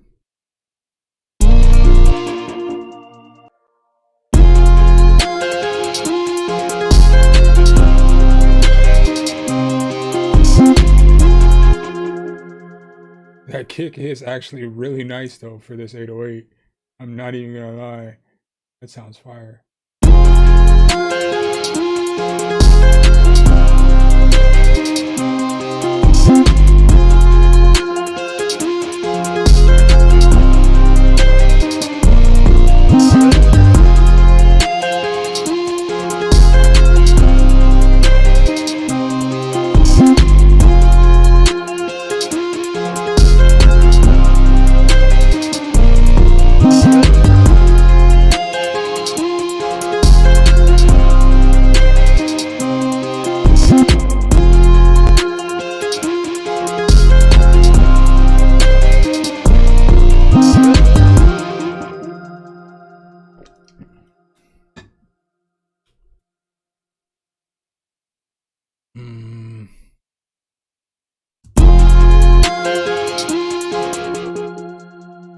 I got something in here I like.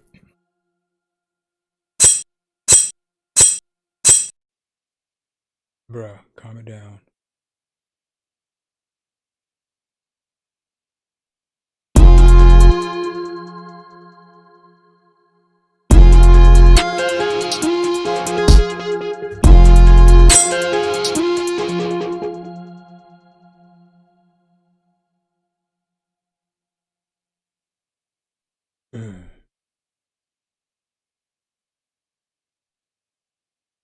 Control S.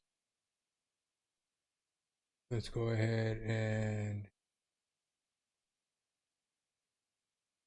filter this up. Filter. Get over here. Where you at?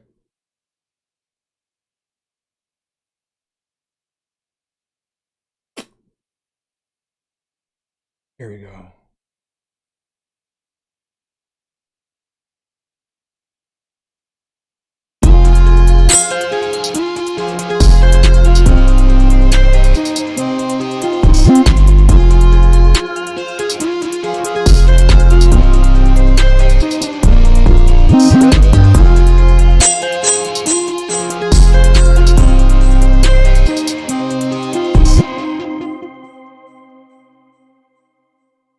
This down as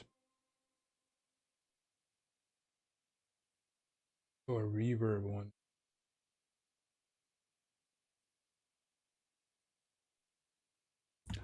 Notice how I shut down that global control from work. My computer started working better. Damn you, job.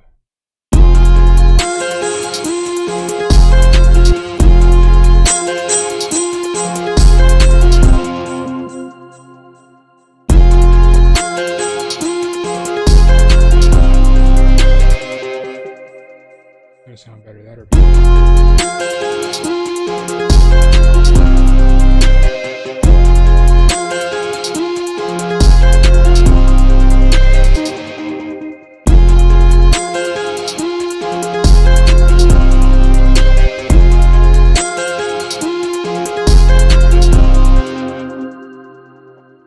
I don't know if I like the ping pong or the regular delay better.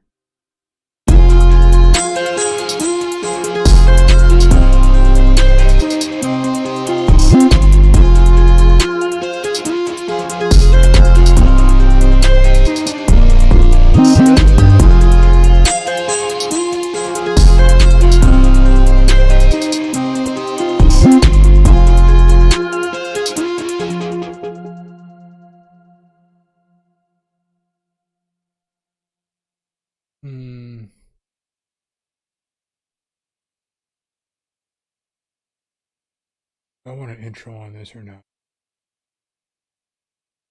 Why not?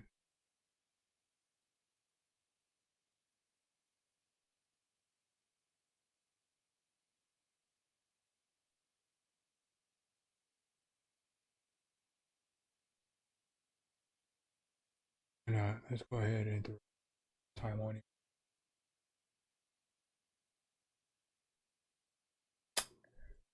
Paperbox 2, you are my only friend.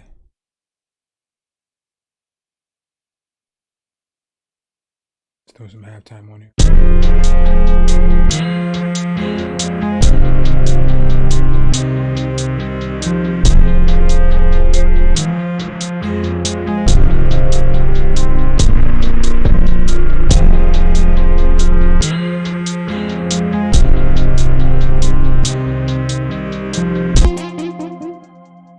That actually sounds perfect. Let's go ahead and put this up.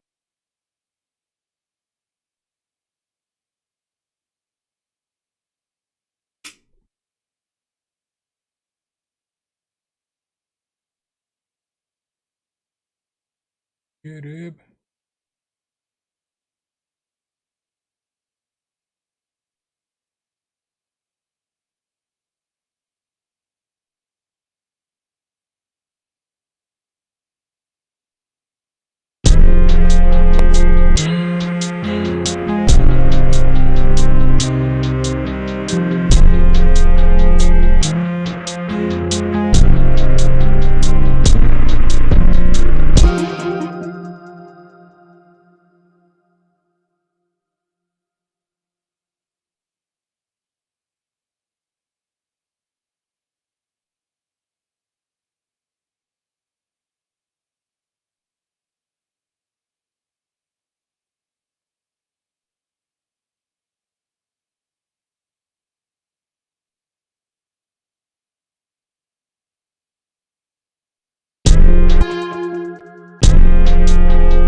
Musically, what's up, girly? Welcome. Welcome to the party. Party is almost over, but welcome. Finish arranging this bad boy. Gotta get myself, I was thinking about adding a riser or something. I typically don't add risers though, because like if I'm going to, that's where I guess a lot of times everybody asks how come I don't use risers and crashes. It's because my beat tag always goes right here. So it'll be like something, hit the keys. So my beat tag always goes right there. That's why I typically you don't see me adding like a lot of risers at the beginning of beat for transition to switch it up, because that's where my beat tag in essence is a riser. That's a video I need to do too, is on beat tags. I got so many ideas for beat tags y'all can just have, because I'm always going to keep my beat tag. What's up, LL? Drill-esque. You know what I'm saying? I'm not on your level of drill yet, man. You know what I'm saying? Congrats, though, bro, on taking second place in that contest. I seen that video. Congrats. I was going to be like, I heard that beat the week before my stream, but, you know, I was like, nah. Don't nobody want to hear that. Nobody cares. So but yeah, man, congrats on winning runner up. You know, it's still big. It's definitely still big. You know, I wasn't the judge or nothing, but if it was me, you might have won that contest. But it is what it is. The other beat was nice.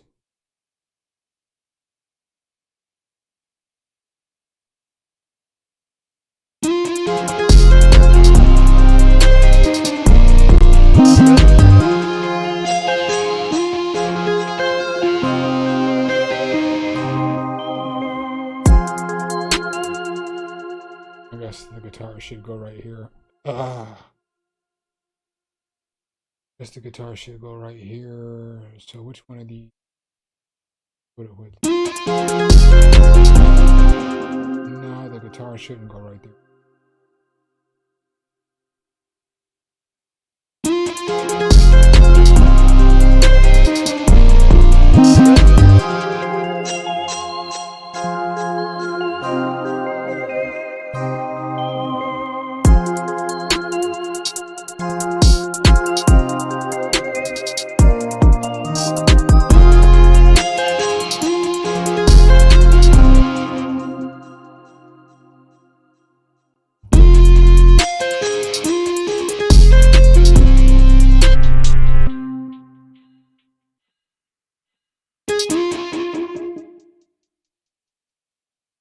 Oh, that turned off?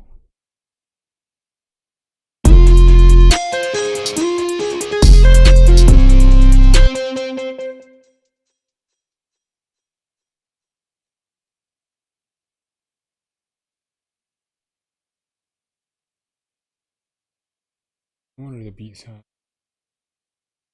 No wonder the beat felt like. I thought everything was perfect on the computer, and it was acting off. Now I gotta hear what that sounded like. Oh, because that was that reverse noise or something. So let's exit and reopen it.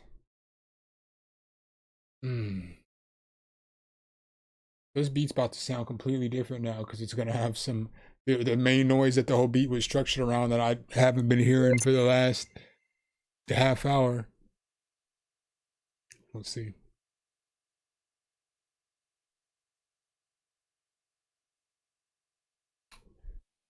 We're gonna see.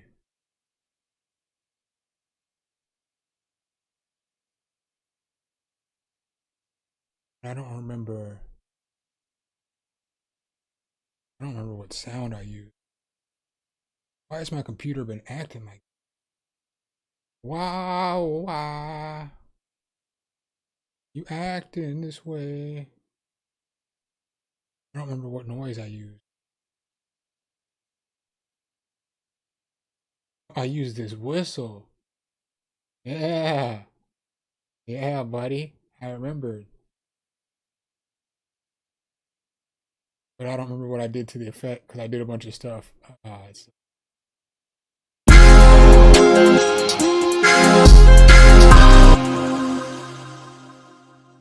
Alright, so I remember I EQ'd it for sure, without a shadow of a doubt.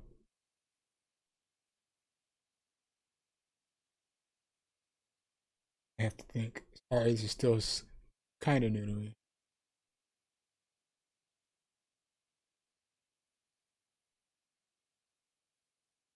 I'm gonna need you to shrink.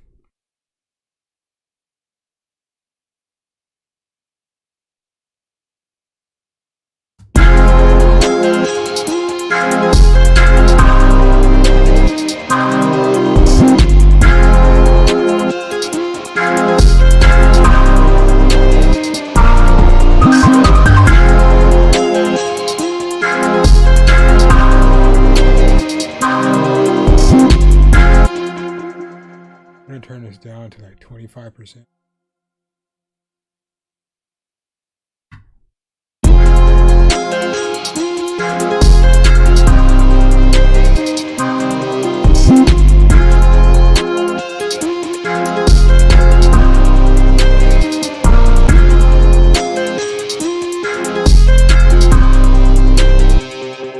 Or do I want that to be right here?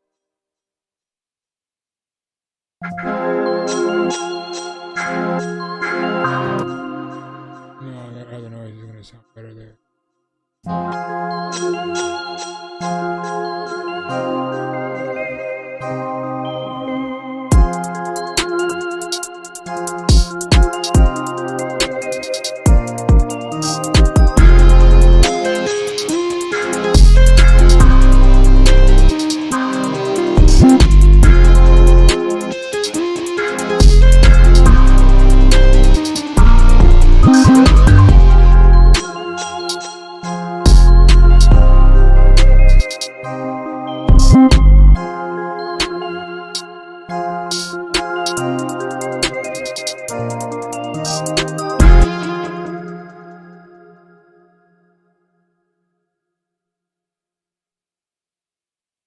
I don't know, but this worked, so I'm gonna actually leave these loose hi-hats by themselves in here.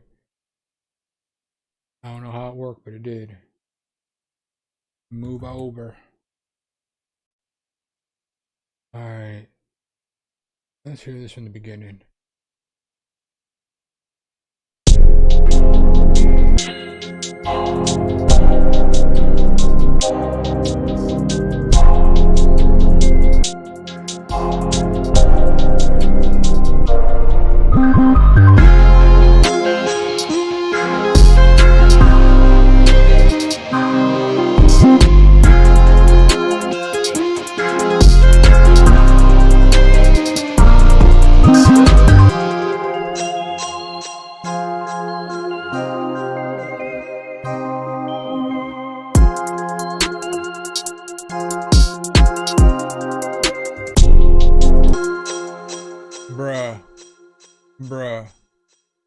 Bruh. I was wondering why it was off one.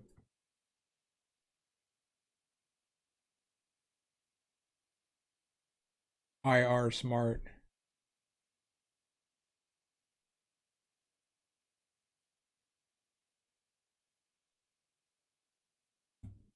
Alright. Let's try this again. From the top. From the top.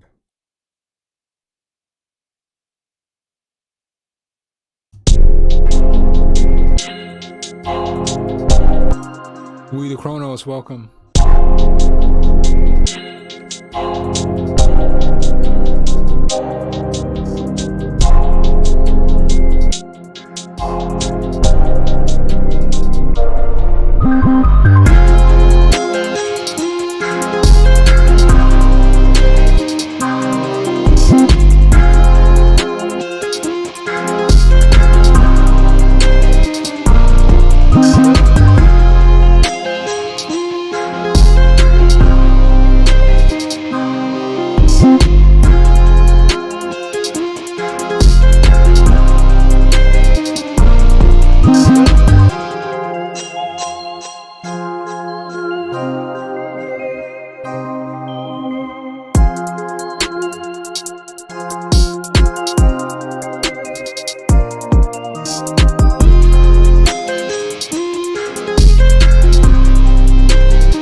to go ahead and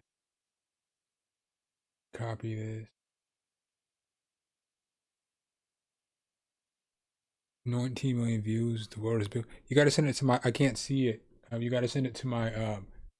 Send that Dave song to my email. I'll check it out. I can't see any links. Like when you guys post links, they don't post.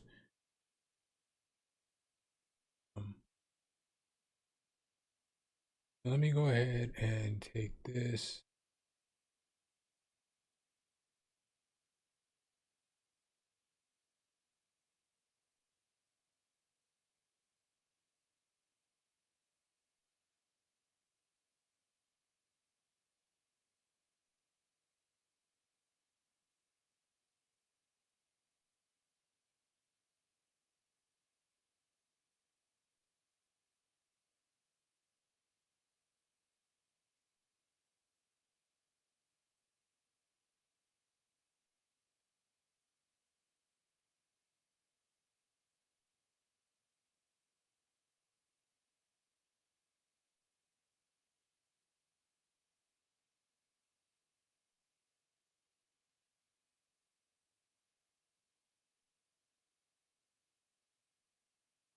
All right. Then just copy that one more time. Get rid of all that. I don't need you. Get rid of all this. Keep.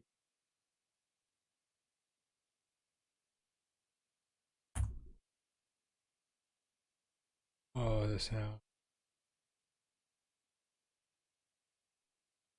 All right. Let's see how this sounds.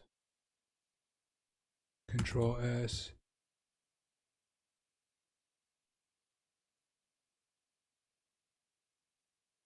Yo, we the Chronos.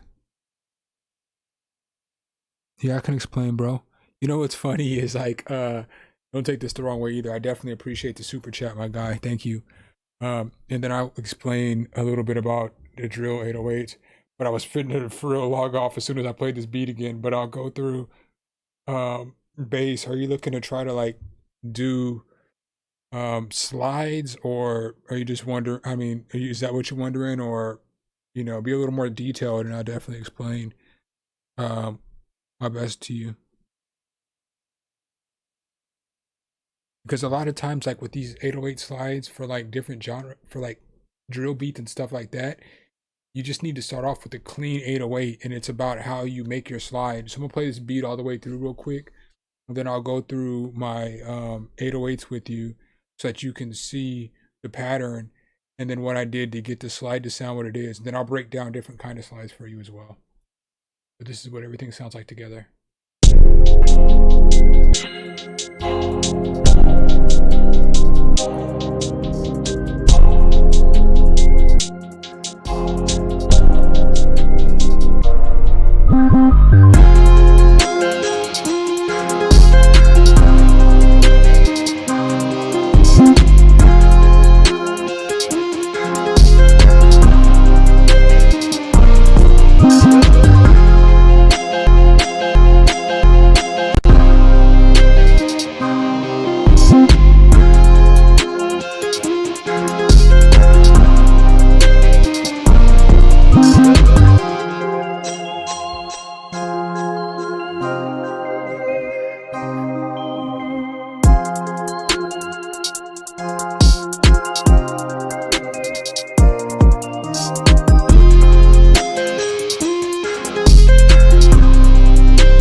can't lie. I'm kind of feeling myself on that one. I appreciate that. You know, you ever make a beat and you just kind of like, oh, I like that one. I like that.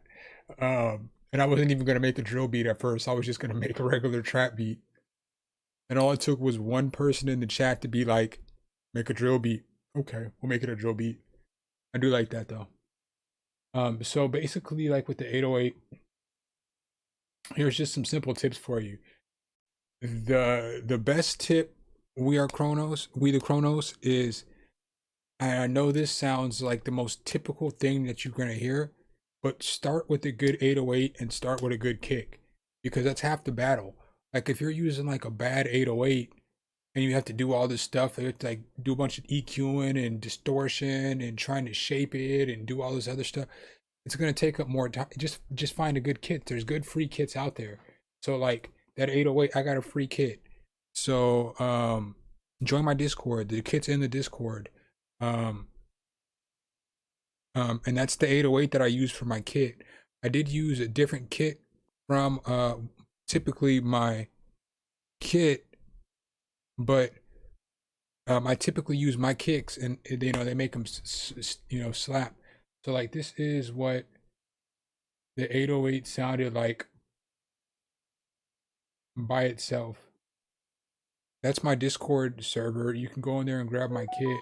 With my kit, you can get this 808. It's a basic 808, and you can basically get the same kick. It's a different kick, but it's basically the same. One thing that I did was I moved this and put the 808 in mono.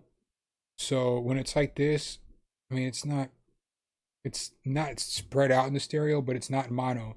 You want your 808 to sit in mono most of the time. I mean, you know, obviously there's exceptions to everything. So I put that in mono, and this is what the 808 sounded like by itself.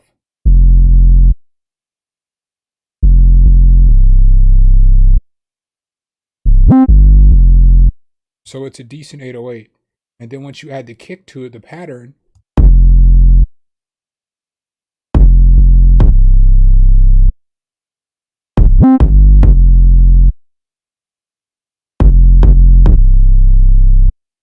so typically I like to have my kick a little louder than the 808, but it just sounded fine on this one, so I left it like that. So now we have the kick and the 808 that sound like this. Part of the reason why it's smacking so hard on the beat is because, like, you got to make sure that you're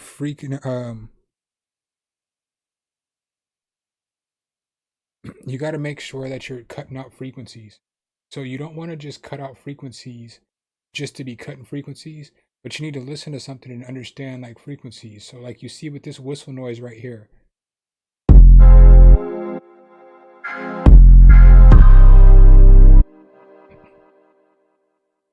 in the actual plugin, I cut all the frequencies, you know, to about 150 or so. And so that way the 808 can be the star of the low range. Because if you have like a bunch of different instruments in the low range, like in your low frequency range, then they're all fighting for the same attention.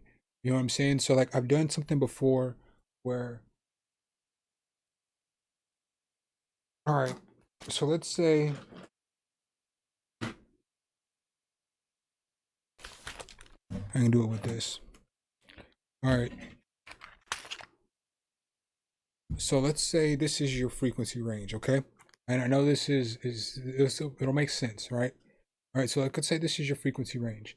So you have your lows that are underneath here, you have your mids that are in the middle, and you have your highs up top, okay? So if you have a piano that you haven't cut any of the frequencies out, and the frequencies are in, like, if you look at the screen, like in this area, okay, now you have the pianos that are in that low frequency taking up space, right? And so let's say you get another instrument. So now you have a guitar. Let's say the guitar, you have low notes in the guitar, and now you put the guitar in the low area as well. And so now you have the bass, and you got the bass in the low area as well. Now you can't see anything clearly. So pretend this is like a picture, or pretend this is a picture. So like, let's say somebody draws a picture, and they draw a picture of you, right? Then they draw a picture of your brother, right? Then they draw a picture of your dad, right? You can't see you can't see your brother, you can't see anything because it's all covered up.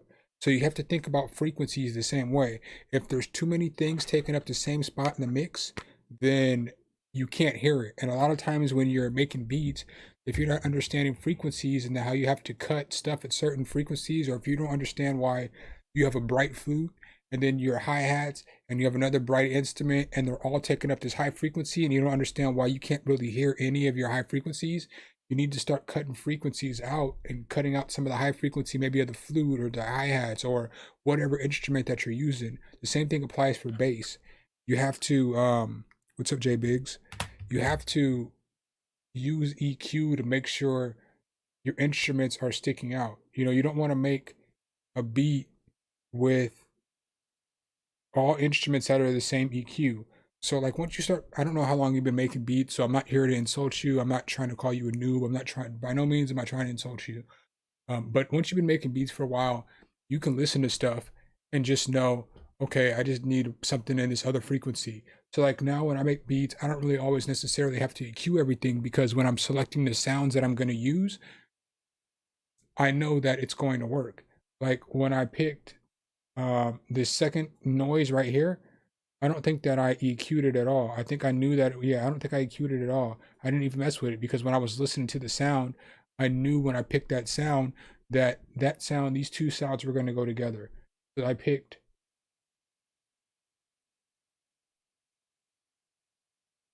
this whistle noise first, and the first thing I did was EQ it and got it ready. So I picked this sound. And after I EQ'd it and stuff and got it ready, and it's got these delays and stuff, so I don't have to pan it to a different area, then I added this instrument. And once I listened to this, I listened to this obviously first. So I know they're not sitting in the exact same frequency range. So when you play them together,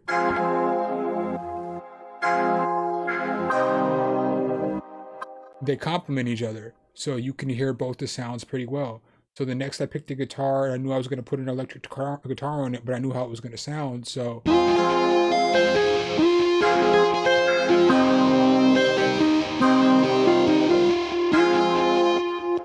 all those sounds complement each other. So I knew, you know, the next sound that I was going to pick, I knew I was going to arpeggiate something. So like if you were watching, everybody who was watching, I was like, all right, so this is going to kill my computer, because I already knew what I had in mind of what the next sound was going to be. And so then I knew I needed something that was going to be set a little bit higher frequencies, maybe a little bit in the upper mids, the lower high frequencies.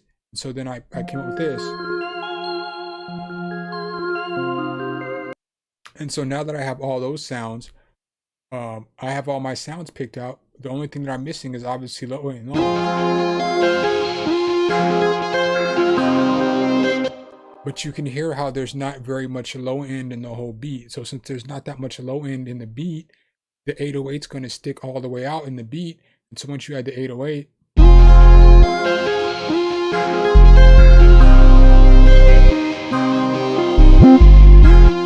so the 808's going to come in now, and the 808, you can hear the 808, you know, obviously thumping and stuff like that.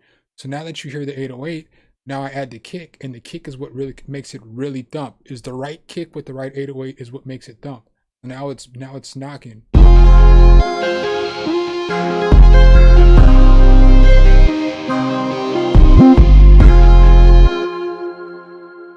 So I missed one kick though.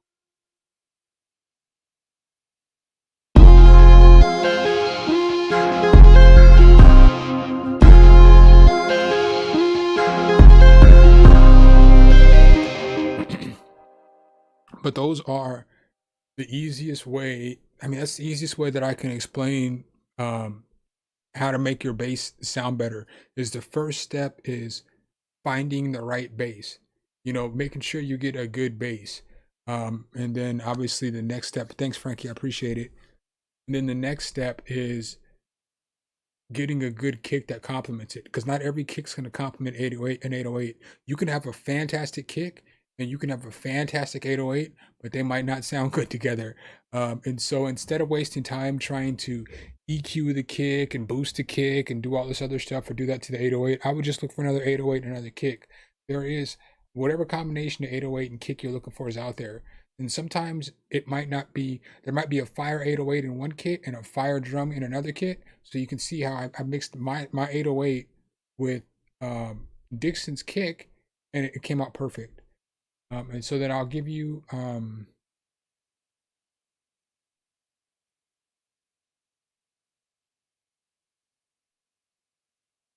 let me write that down. And then I'll show you how I did the 808 slides. I'm not sure if that's what you were wanting to know too, but I'll definitely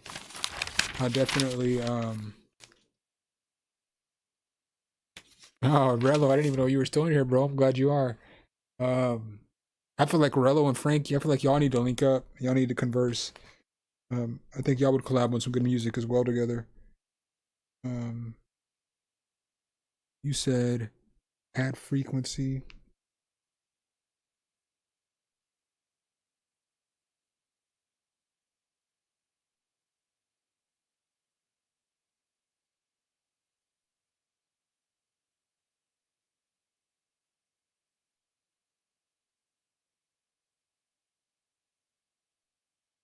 You think I should make this you think I should loop this and make it a separate video?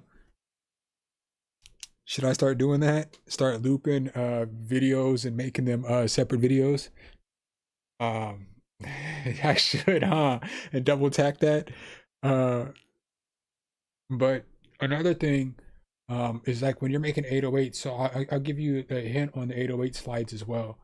I can't necessarily tell you how to do 808 slides in every music program because I don't really, you know, as you guys know, I typically use FL Studio. So this is my primary, oh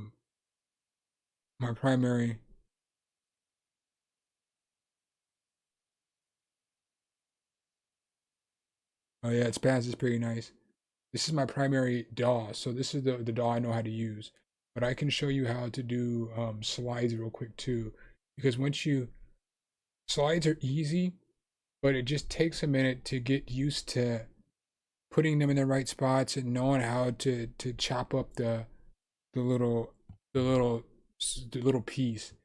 So like with a slide, the first thing first is you have to come to your 808 and you have to come to this little thing right here, and you have to turn all your knobs to the left except for a hold, and turn a hold up to the right. Once you turn a hold up to the right, now you'll be able to slide, because the 808 now is going to only go as long as the note's held down. That's what that does. It makes it so that let me show you. Because you know how sometimes you get a long 808 and you're like, I don't understand why it's not sliding right. You have to put everything to the left but hold. And that makes the 808 stop as soon as the pattern stops, instead of making it, you know, giving it a long tail. So when you're doing the slides, you're going to want the slide to be like little like this. And you can even make it smaller than this. Like I could have probably made it like about this big. So with a slide, you're either going to want the slide to hit like, I mean, you can put them anywhere really. I mean, it just depends on the kind of beat you're making and how you want it. But if you're going to make a slide, I normally put it at the beginning of the note. But this one, I did it a little weird. I put it in the middle. So the bass hits, but then right in the middle, the slide goes in. But if you have the slide like this long or something like this, it's going to sound weird.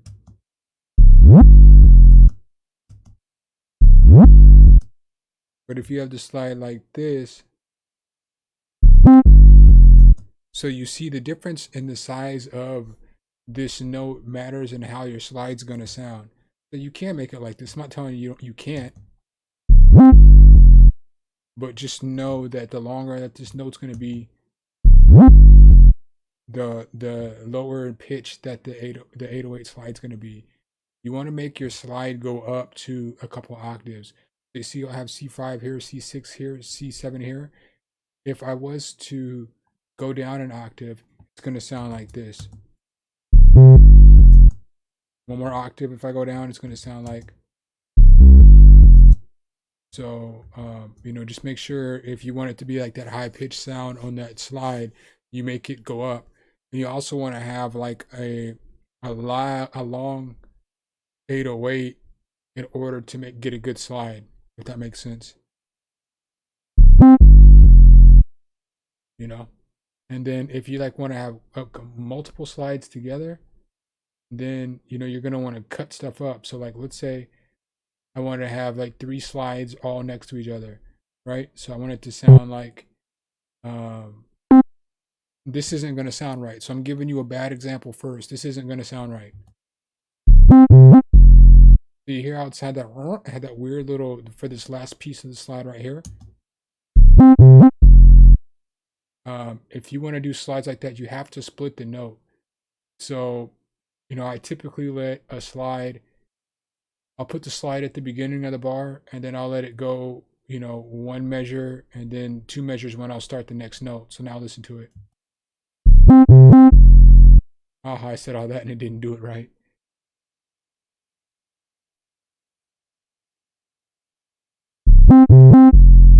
Oh, it's funny.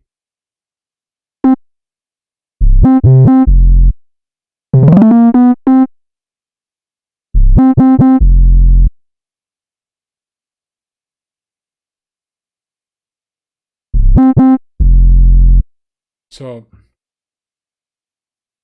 if you try to put another slide like right here, it's not going to slide up again for obvious reasons because it's not going down again in bass tone. I don't know if that makes sense. I kind of did a terrible job, I feel like, of describing this. But basically what I'm telling you is if you want to have like multiple slides and stuff together, always cut your bass. And then you'll be able to, have more slides together. Like let's say I wanted to have a whole bunch of just crazy slides going on and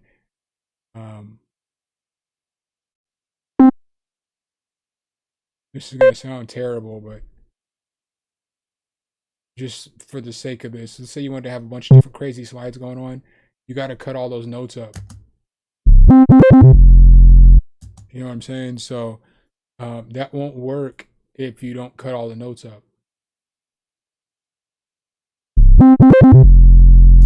So,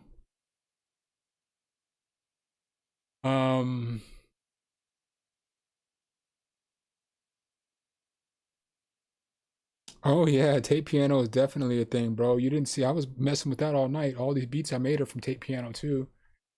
I just did the review on that today. The dude Natan was in here. You were talking to him, Natan, earlier. That was the dude who made that plugin, who owns that company. Um, but it's definitely fire. It's definitely fire. That's what I made this beat out of. Like if you see the Tape X2, um, this little whistle, got it muted. That's what I made this beat out of. I wonder what it sounds like with that slide in there now.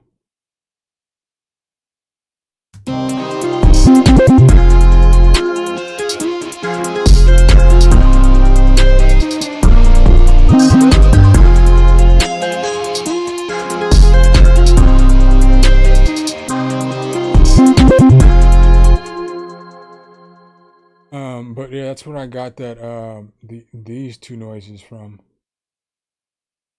And dude, I'm gonna show it to you. I don't know if you saw the video I dropped today.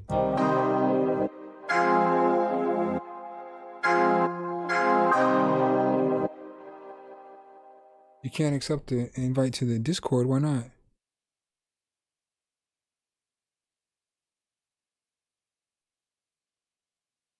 I just had Frankie join a little bit ago. I'll resend it and see if it changes. But I know the chords. I know it's good. I just had Frankie join earlier. If you can't, because that's the Discord. I mean, that's the invite that's in all my videos. That's how everybody gets in the Discord. Is they hit that link. I don't know any other way to I guess if you could find me on Discord, just type in something HTK and add me as a friend, and then I can send you the link there. But that's how to get in. I'm like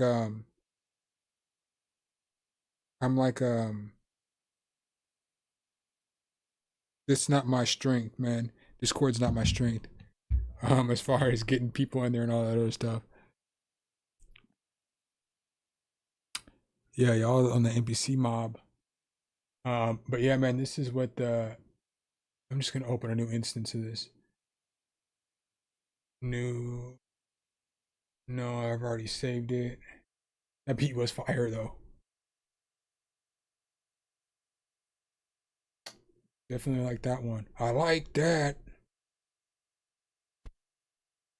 This is what the new Tapex looks like versus.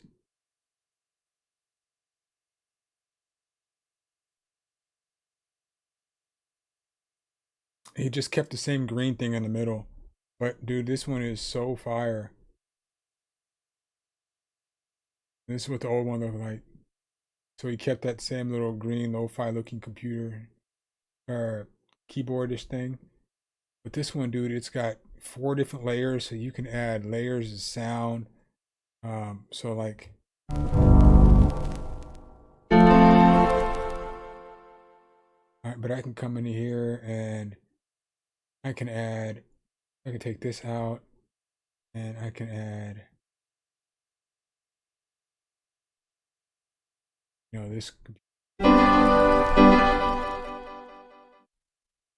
Turn it on.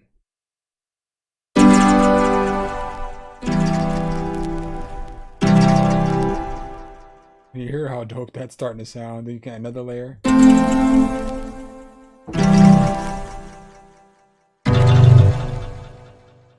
Turn it down a little bit.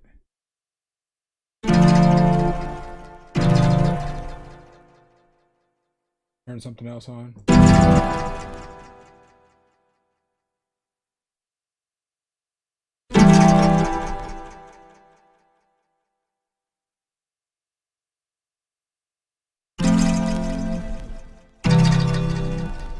But you hear how different that sounds, completely different. It sounds completely different than hit my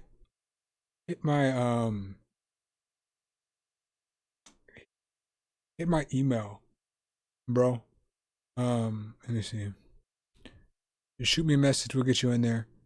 Because after the live stream, you know, I want to be able to help you out.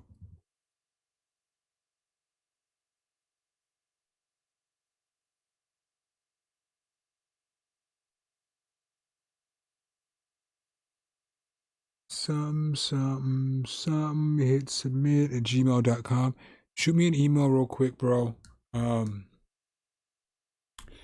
be like, this is We the Chronos. I'm trying to get in your Discord and get that drum kit. Send me some kind of email like that so I can try to communicate back and forth with you and get you right. Because you know, after the live stream, you know, I don't know how to get a hold of you. So the only way I'll be able to get a hold of you is if you send me an email. But sorry. So with this too, what's dope about this, and I showed this in the demonstration on the video, but like, so I have this new sound, right?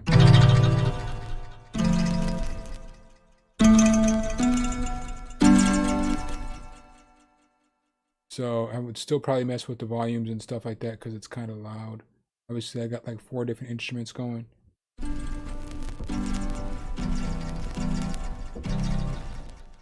But that's fire to me. But I can take, there's textures and stuff over here, right? So there's 20 different textures. I can take a sound if I wanted to and drop it over here in the textures, and now I have those birds.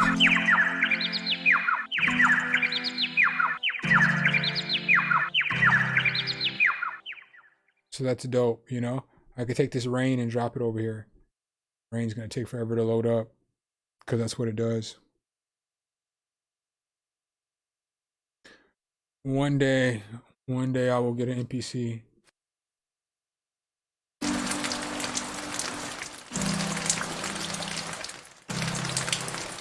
That's fire.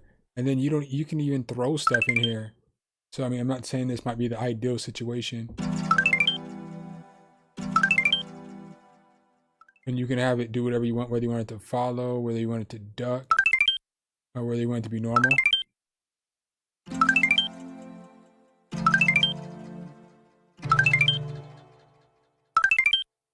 That's fire. Mess the width. This plugin is so fire.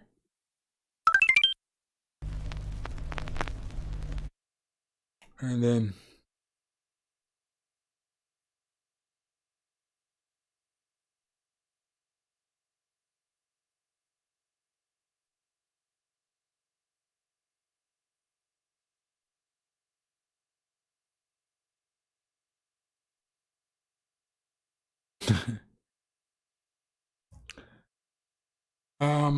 I would recommend changing the music around.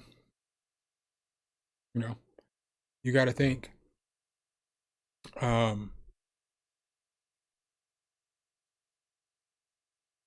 if you want to work with the artist, then you got to work with the artist. So I would just recommend changing the music around because it shouldn't be that hard for you to change the verse. I'm not sure if you're mixing it or he just wants you to change. You know, if you have to just cut, copy and paste or move stuff around, you can't be, how can I put this? You can't be mad at the artist for having a vision. That's why a lot of times you'll hear people send unmixed beats and stuff like that to artists. Artists just want to hear melodies and then they want to construct the beat or the song around the melody and around certain things. Just as you want to be creative as a producer, beat maker, the artist wants to be creative as an artist as well, as a rapper, singer, whatever it is. So if you want the person to use your beat, if you want to collab with them, I would just change the beat around. Of all the things in the world, that's the easiest part. Getting on the same wavelength and working with somebody. You can't, if you want to work with somebody, that means you guys are working together. So in order for you to work together, you have to work together. He's the one who's making the song come to life. So obviously, without the beat, there's no song.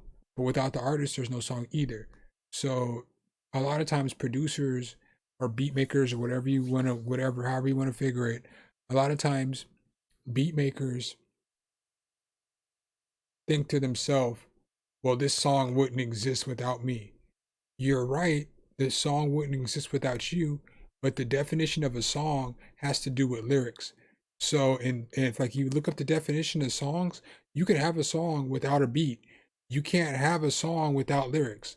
So that's one thing that the producer or the beat maker community has an issue with, is that they don't understand that you can't have a song without lyrics. You can have a song without beats. They haven't even messaged me back, LL. I'm not gonna lie. I was gonna see if I could work something out for you guys for a different company. No, you're not pushy, man. They just haven't messaged me back. And I feel bad because it was supposed to be the whole bundle. I'm sure they'll get back to me eventually. They just haven't messaged me back. So I'll send another message out tonight. Because I sent him an email and I Instagrammed him. But I'll message him again. And again, I can't stress it. You're not being pushy, man. You can always ask. Again, if you be around this channel, man, I don't have a problem with you asking questions, man. That's for sure. They just never messaged me back. So now the CPU is not really strong on this plugin. It's pretty standard. I mean, if you just saw, I have 4 instances, 4 different layers going and a texture. So I got 5 layers going. And if you look at the CPU up here on the corner, it's at 6, but this other plugin's open as well. So let me go ahead and shut this one down.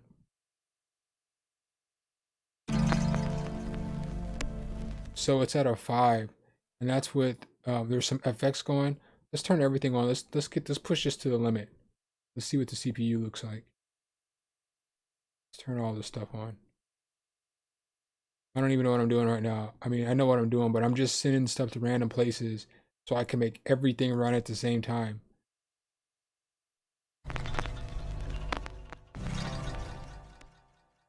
So easier.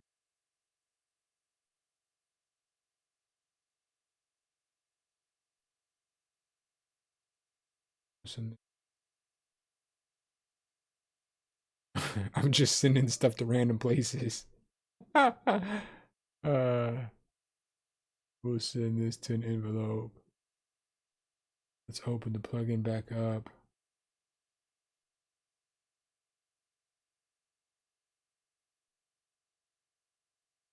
I got all 4 channels going. I'm about to send this to the step sequencer. I'm turning up the warble.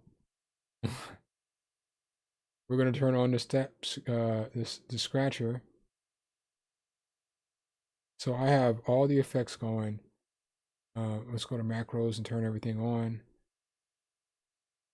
So everything's on except for this custom waveform. I'll send something here too.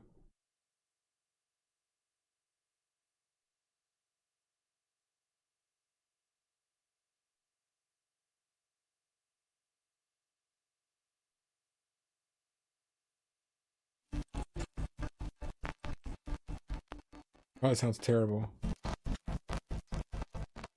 right, but you see that only took it up to an 8. So this isn't very super CPU intensive at all. So everything's on.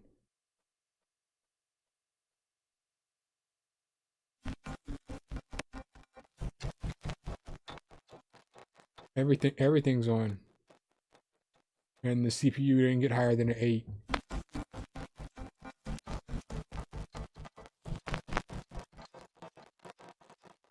And I know it sounds like trash, I know.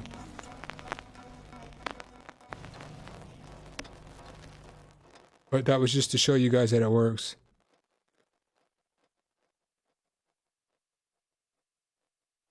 I mean, I get that you're mixing it, bro, but again, you know, if you guys are working together as a team, you either want the song to exist or you want the song not to exist, you know? I know, so I'm gonna give you my thoughts. If it was me and I was an artist and I had somebody give me a song or give me a beat or I paid for a beat, I'm not sure how you guys got it worked out, but if I got a beat from somebody and I wanted to record a song a certain way and they didn't want to do it, I would just take the beat somewhere else and chop up the beat. Or I would just chop up the beat at home. I'd figure out, obviously I know how to chop up the beat and make it work, but I would just take the beat and I would change it and I'd make it the way that I wanted to. So think about that as well. If he already has the beat, he can take it to somebody else and they can doctor the beat up, you know, because all it is the beat is, you know, I'm assuming it's like a typical beat where, you know, you have different structure. So if he has the right BPM, he can just chop the beat and move the parts to where he wants to. So um I just wouldn't, I don't know. I just feel like if you're working with an artist and the artist and you're cool with I mean, if, obviously you're cool with the person because you either sold him the beat or you gave him the beat. I just that's the last thing that you should get mad at. At least somebody wants to work with you. At least somebody wants to get on your beats, you know? I'm not sure where you're at. I'm not sure where you're at in your journey with music. So I'm not sure if you're selling beats. I'm not sure if you're putting out videos. I'm not sure if you're rapping. I'm not really sure where you're at in your journey. But if you're at the beginning part where you're just now getting artists to come mess with you and stuff like that, I wouldn't mess that up. You know, I would try to build with that artist. You know, you guys can grow together and, you know, if he's good, why would you complain? Think about it like this. If he's good, why would you not want him on your beat? If nobody's buying your beats yet and nobody's, you're not engineering anybody else's music, why would you not want to work with that artist? Why would you not want to um just switch the beat around? I mean, I feel like of everything that you can do, switching the beat around is easier than mixing a track down. Switching the beat around is easier than recording somebody, mixing the track down, and mastering it. So, of all the things that you have to do, all of your parts of this song, the easiest part is switching the beat around, and you just don't want to do that part because you just don't want to. You're like, I made the beat. This is how I want the beat to be. Well, that's not necessarily how music should always work, you know? I guess that makes sense. I don't I guess I just don't understand why that's the hardest part. You know what I'm saying? Like, just change the beat, bro. It's as hard as it was for you to make that beat, it was just as hard for him to write his lyrics. Just keep that in mind. That's another thing that we don't think about as producers. I don't know how long it takes you to make a beat, but it would take me longer to write a song than it would take me to make a beat. So, you know, and I can make a beat in like 30 minutes, an hour. I can make a fire beat. But it would take me to write a whole song, it would take me at least 2 hours. Because I could write a verse in like 20, 30 minutes, then I'd have to take a break for a half hour and come back and I could write another verse in like 20, 30 minutes, take another break, and then I could write a chorus. So it takes more work for him to write the verses and write the lyrics to the song, then he has to memorize or at least practice the song and stuff. So once you're done with the beat's done. You can put that off to the side. So if it took you an hour to make a beat, you can put it off to the side until the artist gets on it. The artist has to practice their singing, they have to practice their delivery, they have to practice their timing. So it's like you got to think about all the stuff that the artist has to do as well. It's not just like you just write something down real quick and now you're ready to record. You know? I don't know. Not trying to cause no controversy. I'm just trying to tell you the easiest part of the whole process is making a beat. In my personal opinion, the easiest part of the whole music making process is making the beat. That's from somebody who makes a beat. But then again, I guess, I make beats all the time. So it's no slight to anybody else. Obviously not everybody can make a beat in a half hour, hour and a half. So I get that as well too. But for me, and I've been writing longer than I've been making beats. And the hardest part is for me, without a shadow of a doubt, is probably the mixing process.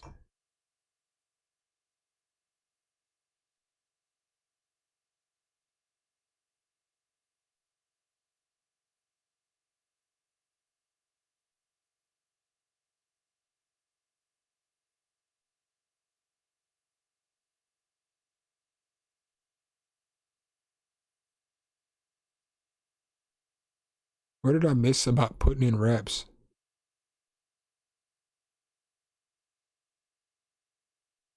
Yeah, and that's what I didn't mean to say that to slight anybody. So, um, I'm not trying to insult anybody. When I say making a beat is the easiest part, for me, making a beat's the easiest part. Obviously, you guys know that I make beats every single day. I do every single video I do, I make a new beat. Every day I live stream 3 times a week where I typically make 2 to 4 beats. I mean, obviously, you guys know I make beats all the time. I'm not saying every beat's the most fire beat or every beat's the worst beat or whatever it is. It's all gonna vary from beat to beat. But for me, it's just I think that the whole process, for me personally, that's the easiest part. Is making the beats. I'm probably best at rapping, but the easiest part is making beats, if that makes sense. So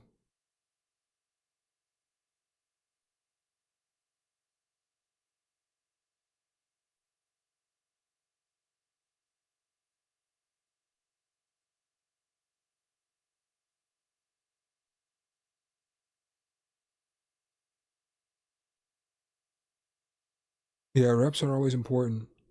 Um,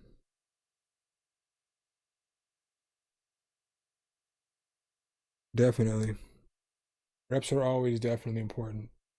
Like repetition, repetition, repetition. Um, and obviously, you guys know I put in a ton of reps. I'm gonna play this. You'll get there though, bro. So like a lot of times so here's one thing to think about too. When you hear like somebody like, okay, so you guys watch my channel. So like, obviously you guys like my content, you guys appreciate the stuff that I say, maybe the tools that I bring you guys, stuff like that. So when you see people say, oh, well, it's easy for me, well, that person who it's easy for now used to be where you're at. So, if you just do it every day, you're going to surpass where I'm at right now. Who knows? You'll surpass me in a year, whatever it is. Maybe, maybe you will, maybe you won't, whatever. I don't mean that that's not the point of the this part of the conversation. It's just don't get discouraged. Like when I watch people like Simon Servita, who I think is makes fire beats. I hear people say he has questionable sound selection, but I'm like, this dude makes fire beats. He's probably my favorite. I think I've told y'all this before. That's my favorite YouTube channel. Of all the channels, I'm talking about every channel on YouTube. My favorite channel is Simon Servita's channel. So when he's like, it's easy, you know, blah, blah, blah, blah, blah, I don't get like frustrated. I'm like, man, I don't understand how to do this 808 slide. I look at it as, dude, he was where I'm at one day. So if I just keep practicing and I just keep working on my stuff, I could be doper than him one day. And so that's how you should always drink.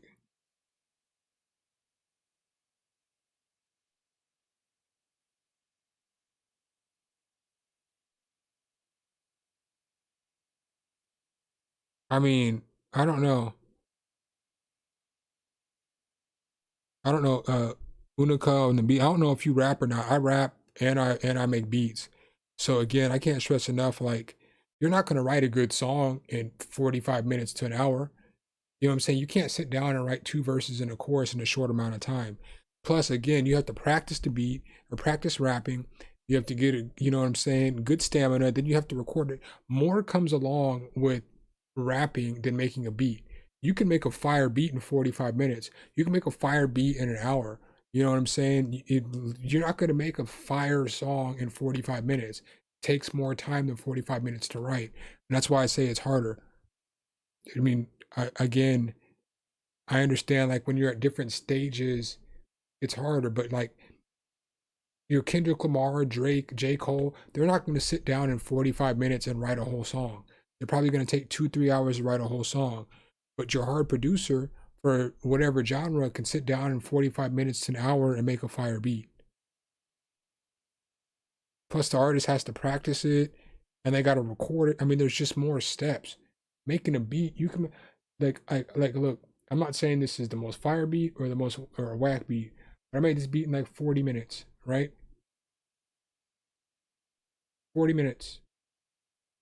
I mean, I drew an automation, I completed the beat, I put some effects on it, I played around, I talked during the stream. Making the beat is easier than writing the lyrics. It just is. You can make a beat with like 5 sounds that can be a platinum song. That beat would only take a half hour to make. Listen to the Baby's beats. They're not complex beats. They're basic beats. It definitely takes the Baby longer to write his lyrics than it takes Jetson to make the beats, without a question. Without a question.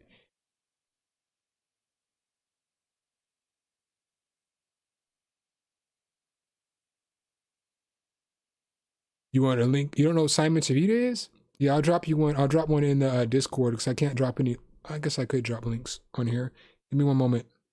I'm gonna play this beat that I made here just for 1 second. The last beat I made. Guess I gotta unmute everything.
Yeah, man, I think you'll enjoy Simon Servita. The first few times you're gonna probably be like, um, for watch it more than a few times because he's not.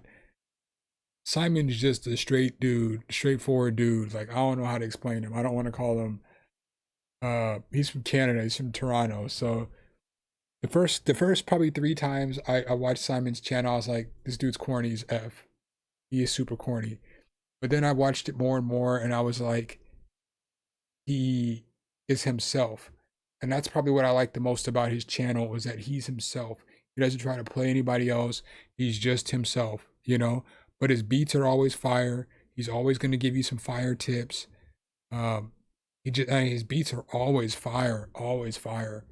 But his beats, like when I always say, um, I don't try to teach you guys how to do type beats. Simon, when you hear a Simon Servita beat, you know it's a Simon Servita beat. Like it doesn't matter what kind of beat he makes, whether it's like a lo-fi beat or a trap beat or whatever it is, you know it's his beat. Just like I'm pretty sure, like if you watch my channel and you hear a beat that I made, you probably could tell it's my beat because the way that I arrange the beat, the sounds that I like to use, kind of the patterns that you use and stuff like that. Um, but you can tell as soon as you hear Simon beat, you know it's Simon's beat. He's super technical because he's been playing piano forever. So it's like, dude's dope, dude. He's fire, dude. He's fire. I have nothing but good things to say about that dude. And he's a nice dude. Like I've hit him up a few times and he always responds. Like I'm not gonna say like we're friends or nothing like that because that would be a lie. But anytime I've sent him a few messages on Instagram and he's responded back every time and he's a straight dude, man. Um, he's solid. So it's not like I don't have a relationship with him though. I don't want to make it seem like that. Like I'm cool with Dixon or like Valentina or some of these other YouTubers that I talk to, like Weaver and Bongonzo and stuff like that. Those are my homies through YouTube. Those are my YouTube homie. That's my YouTube family. And then my guy Arsony, that's definitely my fam. Touch Tone, I could see him being part of the fam here pretty soon. I've been talking to him a lot lately too. He seems like he's a pretty cool dude. So, um, it's kind of weird. What's weird about this YouTube thing is like, I ain't really mess with nobody. Like when I first started, the only person that I messed with from YouTube and my first maybe 7 months was Bongonzo. That was the first dude who ever showed me some love. And like, I think I had like 300 subscribers or something, 200, 300 subscribers. And he had seen some video I did on like tape cassette review, one of the first reviews I ever did, and he shouted me out in his video. And the irony of us running across each other was weird because maybe like 3 days before he shouted me out in a video, I found his channel because I was wondering what I was going to do tutorials on. I didn't know if I was going to do tutorials on Cakewalk or if I was going to do tutorials in FL Studio. So I had seen him doing Cakewalk tutorials, and I was like, man, maybe I'll do some Cakewalk tutorials. Maybe, get some people some free tutorials. And then I was like, man, no, I just like FL Studio. And then MPC Beats came out. And so I picked up MPC Beats, and then I ended up doing those tutorials in MPC Beats. But I watched one of Bongonzo's videos, and then I got a notification. Like I said, subscribed at that time. And literally 3 days later, he saw my video or something. It was some really close time span, and he gave me a shout out, and I was like, well, isn't that weird? You know what I'm saying? I just found you on YouTube, and you just found me, and so then um he just started commenting on my videos, and I was commenting on his videos, and then we became cool. But that was like the only person I really talked to on YouTube until about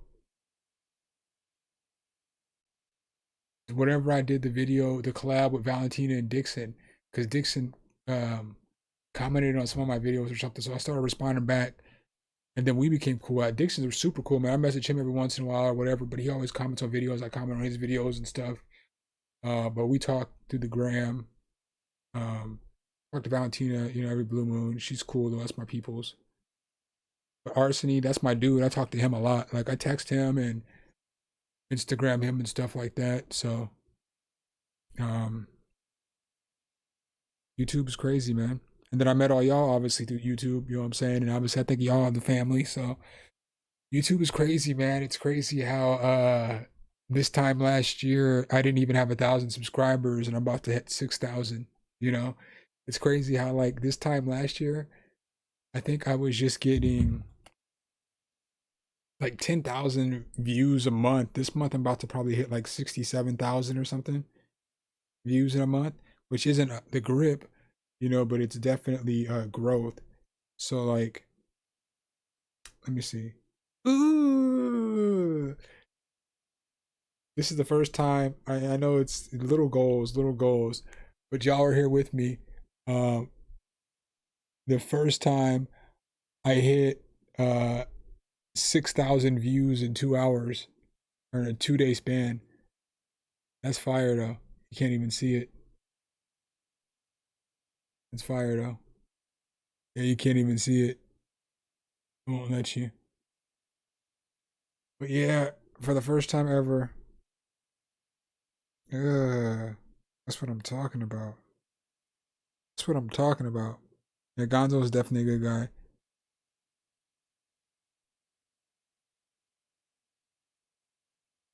What's your issue with the YouTube setup, bro? You know I mess with you, Frankie. Frankie, you kind of hurt my feelings, man. I'm not even gonna lie, dog. I was like, why Frankie mad at me, man? I'm asleep. I woke up and Frankie was dipped. Frankie went off on a boy and dipped. I was like, damn, homie. My guy. Hurt my feelings a little bit. Yeah, but this is dope. 6,000. I've never but yeah, this time. Yeah, Tone. I you know what I here's something that for you to goal to help you with your YouTube growth. Instead of trying to make unrealistic goals, like stuff plateaus is what I've noticed. So my goal is always to figure out how I can get to the next plateau because like this time last year I think I was getting maybe I want to say July, I can't remember. I was at one point I was started when I finally started getting views because it was like 6 months and I wasn't getting nothing. But I wasn't consistent. I was putting out a video like every 9 to 14 days or something. I wasn't doing what I was supposed to be doing. But then I got to the point where I was getting like 200 views a day. And I was like, man, if I could get 300 views a day, I'd be happy. And so then it went from 300 to like 600. And I was like, oh, I doubled that. Like, man, if I could get to like 800 views a day, I'd be happy. And then I was like, if I can get to 1,200, I'm going to figure out a way to never get below 1,200. And so then I just always try to figure out how I can get a certain amount of views in every 2 days. And so then I got to the point where I was like, I was getting like 2,800 views and this is like maybe 2 months ago, 3 months ago, I was getting 2,800, so 1,400 views a day. And then I was like, man, if I just put out a little more content, I could probably hop up to the next level. And then this last month has been a great month. Like the end of the month has been a great month. Um, I lucked out. I lucked out with producer blog, a bedroom producer blog posted one of my videos for Monster Base in their advertisers yesterday, and I got me like 2,000 views. The ad just took off, and so that was pretty cool. And then obviously, Tate Piano came out today. The Kyle Beat Spaz video did well for me. I've just had some videos do well. I mean, I just lucked out. Sometimes it's the luck of the video that you do. Never let the and again, I'm not trying to preach to you. I'm just trying to give you my thoughts, man. You can take them for, I guess, what they are. But never get discouraged. Like when you make, like let's say you make like 5 videos and none of those videos get, I've only put up 1 video this week. I've only put up 1 this week. My social media is trash. But let me say this real quick and I'll go into the chat and answer some questions. Never let a bad video discourage you. Like sometimes you'll be on fire. So like sometimes I still have this issue now. Like I'll be on fire, and I'll kill like 5 straight videos, right? and then like the sixth video I get like 200 views, and I'm like, I only get 200 views. Like, you know what I'm saying? Like, I got 6,000 subscribers. How I get 200 views? What? Y'all don't care about drums, or whatever it is. Y'all don't care about this fire reverb I'm trying to hook y'all up with, or whatever the case is. And then the next video doesn't do well. And the next video doesn't do well. Now you're in like your fourth video that doesn't do well, and then all of a sudden your next four videos take off, and then one of your old videos that didn't do well takes off. So never get discouraged by some videos not doing bad, because those videos that didn't do bad may still do good. Like I had a video that probably had 300 views when I did the review on it, and that was good at that time. But then time started passing, and I was like, man, that review actually really sucked. Well, something happened, and that video got shared somewhere, and overnight that video went from 300 views to like 2,900 views, and that was dope. So just just don't get frustrated when your videos don't get the views that you want, because they're not always going to hit. Trust me. I had a video Gate Lab. That video didn't hit like I thought it was going to hit. I thought Gate Lab was going to get me 2, 3, 4, 5,000 views because it was a free gate, and it's a absolutely incredible plugin, but nobody cared about it. Nobody wanted to see that shit. So it was like, but as fire as it is, but then like it's probably better than that grand piano plugin I did a review on, and I got like 1,500 views. So it's like sometimes to me, you never know what people want to see. So that's part of why I just do reviews on everything, because I can figure something out and I can explain it to anybody, so anybody can see it and anybody can understand it. That's the most important part. And B, if you do that, then people are going to respect you, want to watch your channel, want to follow you, want to subscribe, because you're explaining something well to them, you're teaching them something, and you're showing them something. So yeah, my social media is trash, Jalen. I'm old, man. So like I don't really do social media like that. I mean, I have Instagram, I have Twitter, I have a Facebook page, but I never use Twitter. If you catch me on Twitter, you lucked out. I might check Twitter once every month and a half. I don't ever check Twitter. Man, my Twitter has been dry since I started it. I never use Twitter. I use Instagram more so to communicate with um other YouTubers or companies. Like a lot of times companies will message me through Instagram because my Instagram is listed on my YouTube page. So they'll either send me an email or they'll get a hold of me through Instagram. And that's typically how I find out about a lot of plugins and stuff like that, is from Instagram. And then Facebook, I don't even use my Facebook page. I'm on Facebook because I'm old, you know what I'm saying? I got a TikTok, but I don't really use TikTok. I just those shorts that I have, I've just posted those on TikTok. But my social media is basically YouTube. Like that's all I mean, posting videos and then sharing them in like Facebook and Reddit. That's kind of how a lot of y'all probably found me, or searching for whatever, some random plugin, and you found me.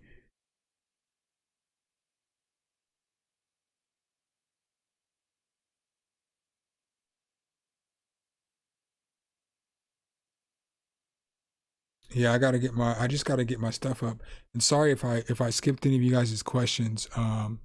You can re-ask them, and I try not to ignore them. I wasn't trying to. I get kind of long-winded sometimes.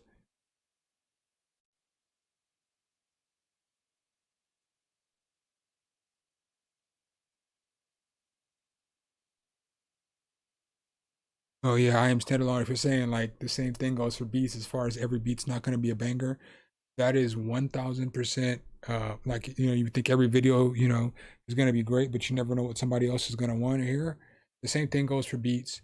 Um, the same thing goes from beats. Like not every beat you're going to make fire, dude. I get on, and I say this all the time, all the time. I get on here sometimes, and I will make a beat on live stream that's trash, right?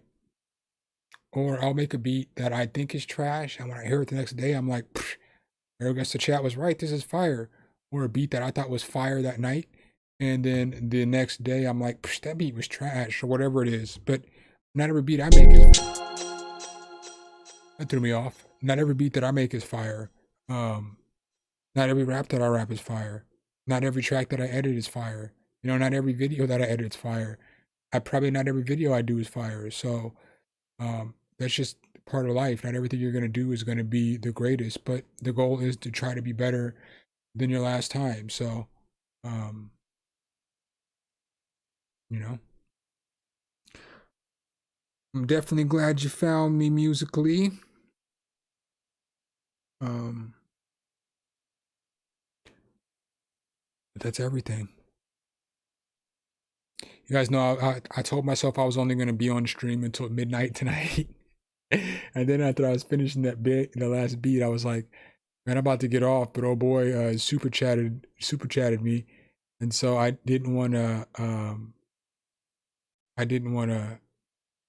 wanted to help him out, you know, obviously. I'm not a jerk. Fars, what's good, bro? Welcome. I'm not a jerk, so, you know, I mean, I ain't gonna be doing anything anyway. I don't gotta work until tomorrow afternoon. I'm telling y'all though, I can't give you guys the video yet.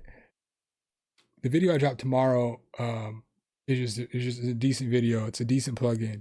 But the video that I'm probably gonna drop on either Saturday or Sunday, I haven't decided yet. Yeah, probably Saturday. I probably have to shoot it tomorrow. Dude, y'all are going to be so weak when y'all watch this video because I gotta shoot it still.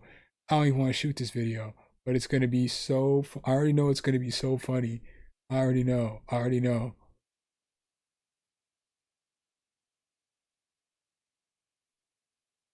You said I go hard on Discord, man. It's been dry up in there without you, bro. I mean, some days we have good conversations, but you haven't been in there with Weaver yet. I don't know. You and Weaver might clash a little bit, but Weaver's a good dude, man. Weaver beats.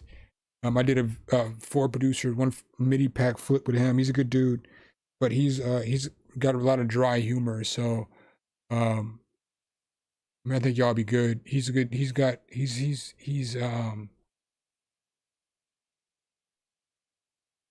technically savvy, I guess, when it comes to music. He can explain a lot of things pretty well. So if you ever need help, he's a good person to. If you see him in the chat to talk with, he has a YouTube channel with like 11,000 followers, so he's cool. But you gotta watch his content to understand him because he's like really. Sometimes he's talking trash, but he's not talking trash. He's just being sarcastic, and you can't really pick it up through the phone or pick it up to the phone. But he's a good dude.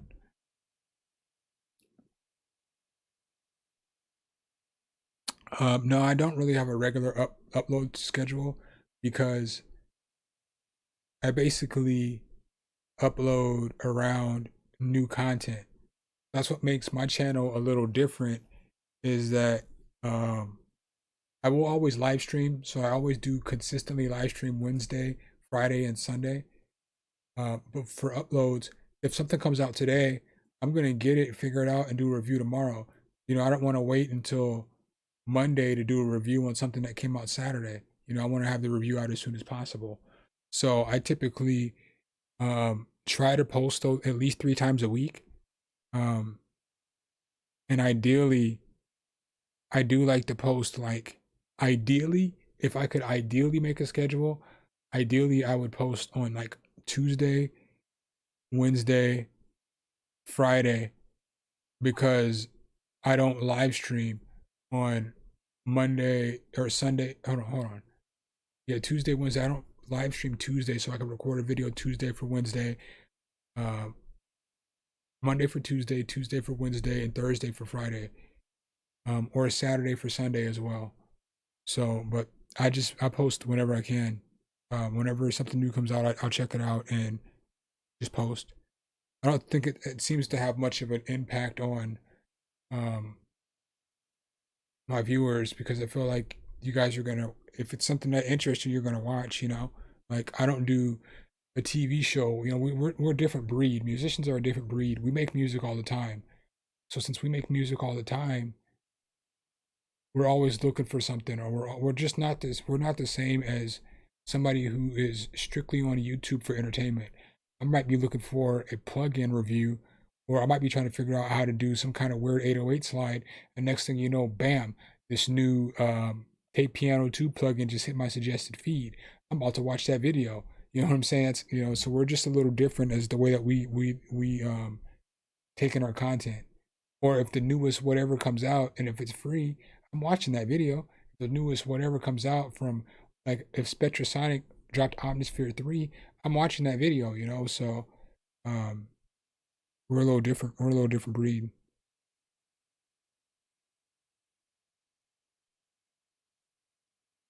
I mean, I plan on doing I'm not gonna lie to y'all, I was gonna do a video where I talked about my favorite 5 plugins, or 5 or 8 paid plugins that are either synths or romplers. And I was gonna do effects, and I was gonna do free, on the same side. But I waited because I got the tape piano like a couple weeks ago, and I was like, mm, this is definitely in my top 5 favorite plugins of all time. So I'm not saying that to cap, but I've been messing with that plugin for a while. Like a couple of the demonstrations that you guys have heard from me in the past few weeks, I've used that plugin on. I just had to change the name of the sample, or the wave that I exported, so y'all couldn't see it, because I was kind of a beta tester.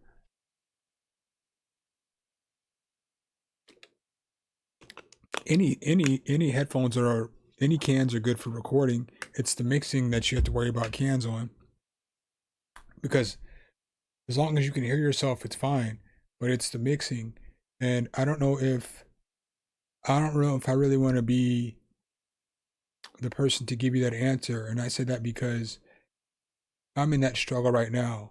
So I'm in a place where I need some new headphones, but I don't know what to get. So I don't want to tell you to get something, and I don't even know what I'm about to get. I'm looking at some either Beyerdynamics 990s Pros, DT Pros, or some Beyerdynamics 770 DT Pros, or something like that. I don't know. Maybe some Sennheisers, or I mean, I just don't know. I just don't know, because what makes it tough for me, I really want some Sennheiser 1990s, but what makes it tough for me is that since I shoot videos, I don't really want to spend money on open head headphones, because I use this mic. You always see this mic when I'm doing videos for the channel, because this mic sounds better than this mic.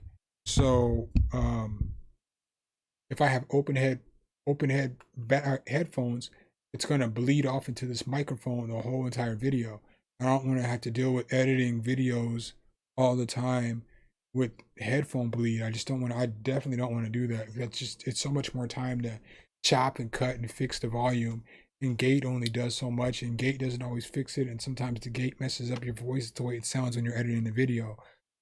So I don't necessarily want to get open back headphones, but I want open back headphones for mixing and mastering. But for me, it's hard to go back and forth, because I have these headphones. These are the AKG 240s. So they're all right open back headphones. They're not great, but I hate when I make a beat in these, and then I switch to these, because the sound, it takes you so long for your ears to get adjusted. So I don't know, man. I don't know if what do you think about those Sennheisers?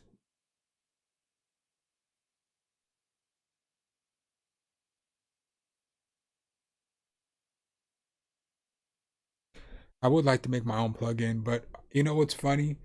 I never said this before. I'm gonna tell you guys. So I was supposed to partner with I'm not gonna put them on blast. I was supposed to partner with this company on doing a plugin, and it was gonna be a multi-effects plugin. But the multi-effects plugin that I wanted to do was gonna be like super dope, right? And I was sitting there brainstorming and working ideas and doing all this stuff with this dude, and I had done a couple reviews for his company, and we had everything set up. We had everything ready to go. He was working on it, and basically the dude stole my idea and put the plugin out, and then the plugin flopped because he didn't have anybody who would push the plugin. He didn't have anybody that would promote the plugin. He didn't have the plugin's a decent plugin. I'm not gonna lie, it's a decent plugin, but he wouldn't even ask me if I wanted to do a review on the plugin because he snaked me for an idea. So that's like one thing about music. Be careful. Don't just give your ideas out. I thought the dude was legit because he was just me and that dude were talking every single day. We just had a pretty good connection. But instead of him doing the right thing, which would have been, dude, your part in the project is to make the effect, and then my part is going to be to do all the presets, and I have the connections with the YouTube people who will promote the product, and that's how we'll, you know what I'm saying? So, but he cut me out, and then in return, he just wasted 6 months of his life making a plugin that didn't make any money. So, and the plugin's straight too. So, and that's what's funny about it. I'm not going to mention the plugin name. I'm not going to mention the company name. But I still have a couple reviews on my website from his company. It's because they've got me thousands and thousands of views. It's all good. I'm not worried about it.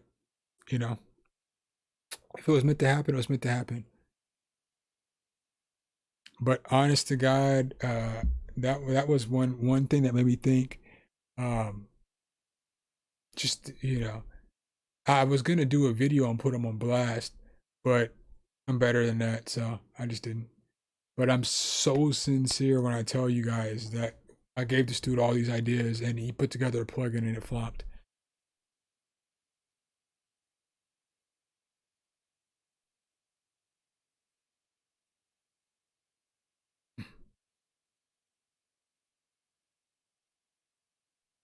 Yeah, I um I agree too. I feel like all you can use all headphones. Like everybody has their own opinion. I feel like I do a decent job of mixing beats because a lot of times you guys hear beats that are definitely not mixed down all the way. It's just and like these when we're doing live streams, I'm not mixing the beats all the way down. I typically just put the beats together, do a half-ass job of mixing, and then I go back and if I like the beat the next day, then I'll finish mixing the track down. But I feel like I do a decent job of mixing. I feel like with vocals, I do a decent job of mixing and mastering. And I'm using Audio Technica MX30s right now because my M50s are in a storage garage in Nebraska. So, um, you know, you can use any kind of headphones. I just don't, for me, I've been using these headphones for almost 2 years. They're not as comfortable anymore. They're, I feel like I could get better results with headphones that don't have such a, um, the medium frequency response on these is too high.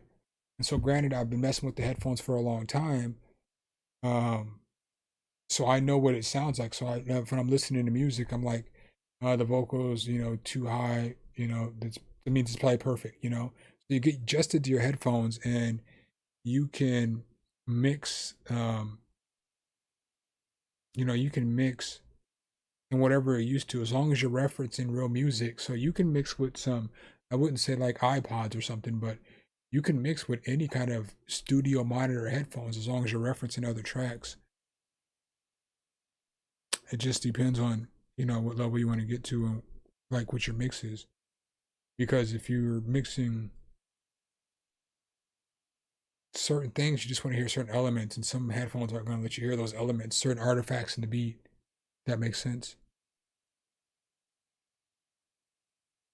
Yeah, it is what it is, man. Yo, has anybody here been with the channel since I used to rock my glasses all the time? That's the question of the night. Who's been with this channel since I rocked my glasses all the time?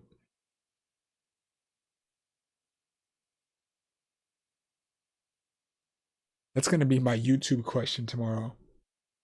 I'm about to ask that question straight up and down.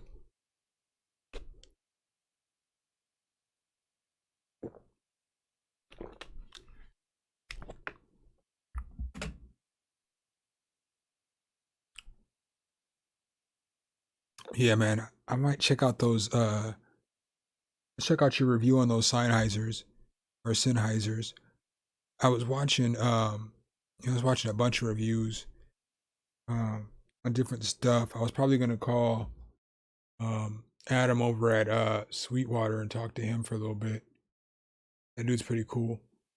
I like Adam, man. Out of all the salesmen I've ever had for anything, he's probably my favorite, man. Because when I hit 4,000 subscribers, I told this dude, yo, Adam is cool, man. Adam is cool. When I first started doing YouTube tutorials, um, I had gotten like Omnisphere, and before I started doing tutorials, and I told him I was going to do tutorials, and he was like, "Sounds like you got the voice for it." And so, and then I got something else. I don't remember what I got. I don't remember what I got. I ordered something, and I told him about my channel, and I was like, "I'm gonna drop my first video tomorrow," and he was like, "I'm definitely gonna watch." So then he subscribed. Adam was probably one of my first 15 subscribers on my YouTube channel. Everybody knows who Adam Hunter is. He's the main salesman at Sweetwater. And so then periodically he would just be like, "Hey, I saw your video. It was fire." Hey. And so like I get 4,000 subscribers. Adam sends me a message, "Dude, congratulations on 4,000 subscribers." I hit five. I mean, but it's just like that's legit, dude. I understand like he's trying to keep a commitment, a relationship for. I'm probably gonna buy stuff or I might do reviews or whatever it is, but it's still legit that the dude always sends me random messages to be like, "Congratulations," or "I saw your video," or whatever the case was. Yeah, Frankano, you've been rocking me forever, forever.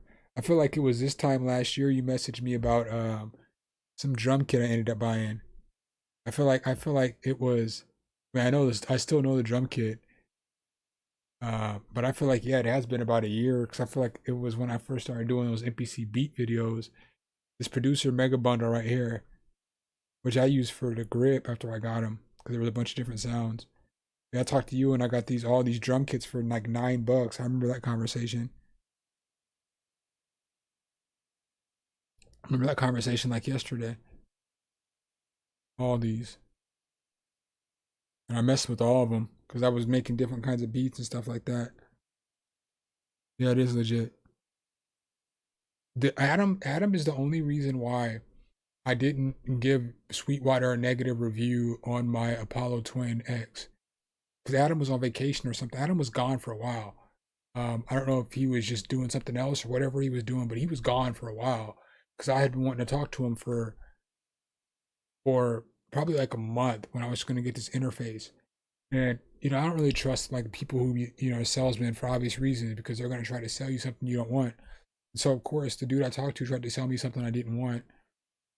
Well, let me rephrase that. He tried to sell me something that I didn't want to spend the extra $500 on. Was an Apogee Symphony. I really wanted that preamp, but I didn't want to spend the extra money. So I ordered the Apollo Twin X, and the guy told me, "Oh, we don't have it. It's on back order." So I didn't order it that day. And so then I looked back on Sweetwater the next day, and they said that it was on sale. And they had it, and that's what they said they had it the day before. So I ordered it, and they sent it to me. So I was mad because this was on the 4th of July. So I would have ordered it the day before the 4th of July. They would have shipped it out, and it would have got to my house on like the 6th or 7th of July or something. And so I couldn't order it until the 4th of July. They were off on the 5th, which was a Sunday, and the 6th was a holiday this year for people who work for the post office, the UPS and FedEx and stuff like that. So then the package wasn't supposed to come until they couldn't ship the package till the 7th, so the package wasn't going to get to my house till the 9th.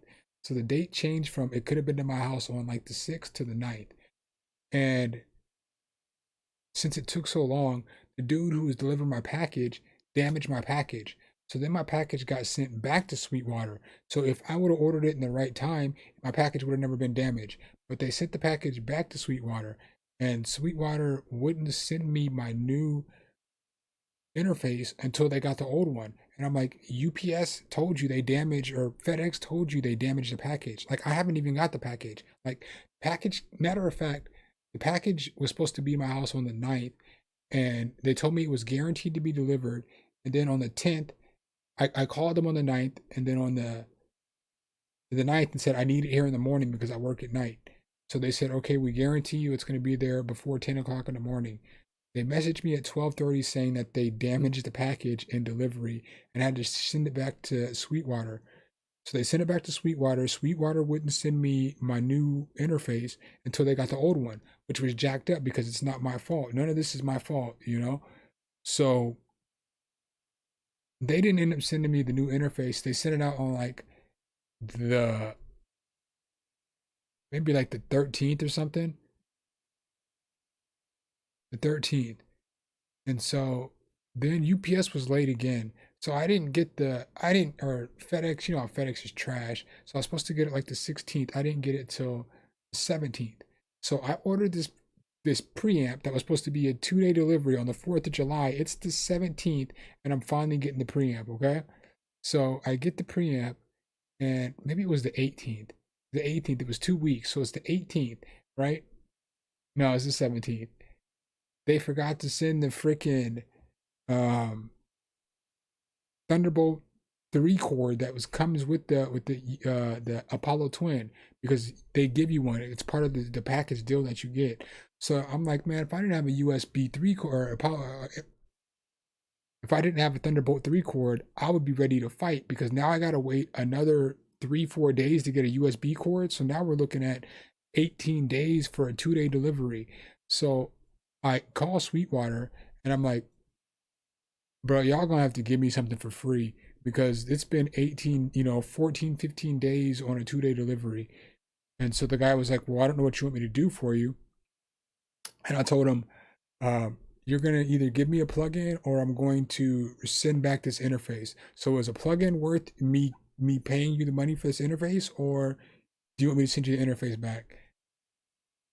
So they gave me a plugin and they resent out the Thunderbolt 3 cord.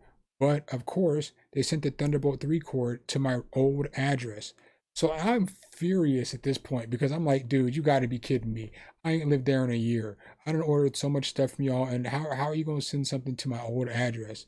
And so then they had to send it out again, and they wouldn't even send it 2-day delivery. They were trying to make it seem like it was my fault. So then I had to wait like another 5 days. So it was like a whole month until I ordered my stuff and got all my stuff. It's crazy. But the only reason I didn't go hard and do a negative review on them is because of Adam, because Adam always did me well. Sorry for that long story.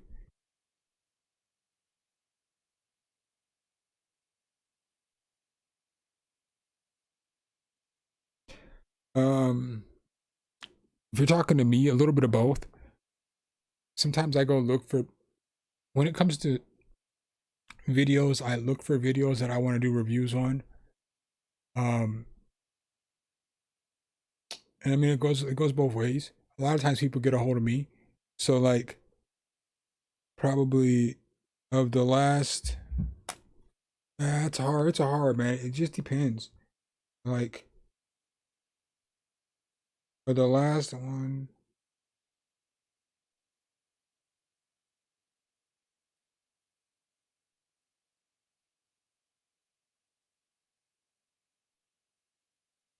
so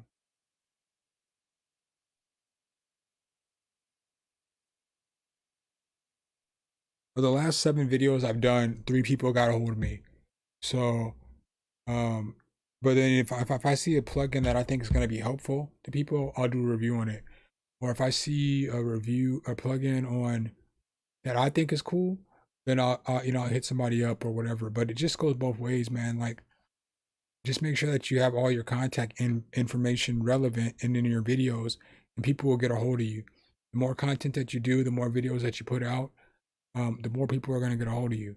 So like, I could probably do a 5 to, it's a hard number to pick, somewhere between 4 to 8 videos a month that somebody contacted me on. I don't necessarily always do videos though. So like, I'll have people hit me up and they'll be offering to either pay me or do a commission but I won't do a video if I don't like the plugin. Um, I definitely won't do a paid promotion if I don't like the plugin because I don't want to see anybody spend their own money on something that I wouldn't use. So if I think a product's trash, I'm not going to be like, "Oh man, go out and spend all your money on this because somebody's paying me." I'd rather not do that. I don't. That's not how I roll. So if you guys would see how many plugins that I have or products or like I don't do the Amazon thing. So like people will hit me up and they'll ask me if I want to do a review on random, just the most random stuff. And I'll do a review on random stuff. I'm not gonna lie, if you send it to me for free, I got these headphones right here that I'm waiting to do a review on. Um, I've already done the review. The review's uploaded. These don't drop in the US until like the 16th or the 21st of October. But my review's already done and uploaded because they were supposed to drop on the 15th of this month. But they sent them to me for free. So they asked me to do a review, and they were like, "What's your address? We'll send you the product." And so they sent me the product. Now, if somebody messages me and they're like, "You have to order this product from Amazon and we'll refund you," I'm not doing that shit. I'm not doing that shit.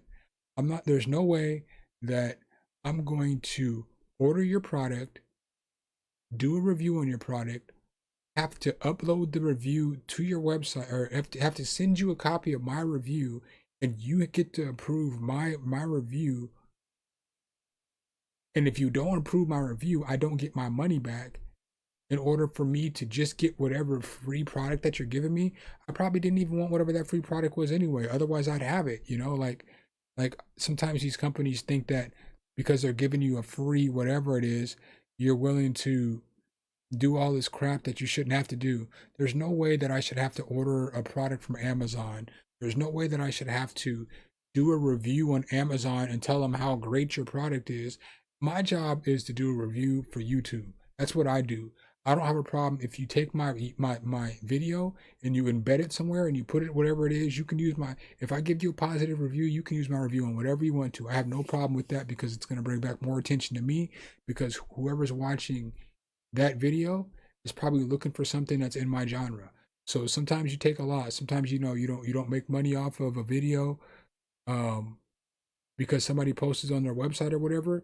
But then that just puts more eyes on you, and that's going to bring somebody to your channel because they'll see you. If they like your content or your video, it's going to bring them to you.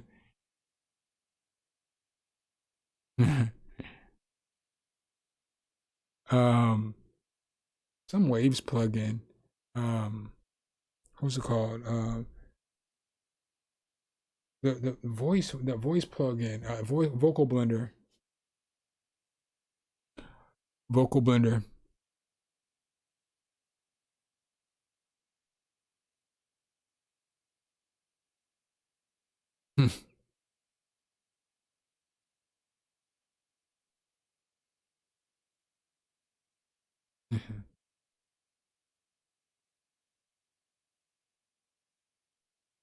But yeah, y'all thinking about the bounce. It's 2:30. I only slept for like 2 hours last night. And you boys tired. I do have a video tomorrow. It's gonna drop at like 2 in the afternoon, so it's a decent video. Um, yeah, vocal bender. That's what it's called. That's what I got. And dude was like, "Don't tell nobody." Man, at this point, whatever. I mean, I could not tell anybody, or I could tell everybody. I guess I've done both. I've told you guys about the plugin, and I told you guys about the bad experience. But I did make a video and post it. And again, like I said, I like Adam, so Adam's the reason why I didn't make a video. Otherwise, I'd have made a video because they made me mad at every level. Like, and because they even, bruh, so they get the interface back, and now they're sending me emails talking about if you don't send us the interface back in 2 days, we're going to charge you again. And I'm like, bro, I don't have any interface. Like, I don't have the interface that y'all sent me originally. I never seen it. Y'all have it. Y'all haven't even sent out my new interface yet. Somebody send me an interface, dude. I was so mad. I was for real about to ask for a refund, and then I talked to the dude in the returns, and he said, "Okay, I'll take care of this for you."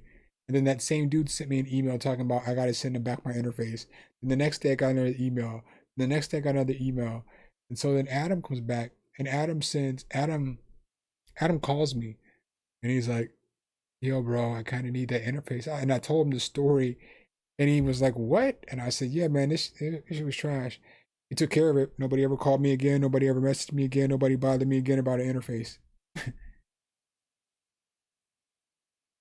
Peace, Frankie, man. I'll definitely holler at you in the chat. Um, for sure, man. I'm glad you're back. Missed you, bro. Musically, have a good night. J Biggs, have a good night. A1, Touch Tone, whoever's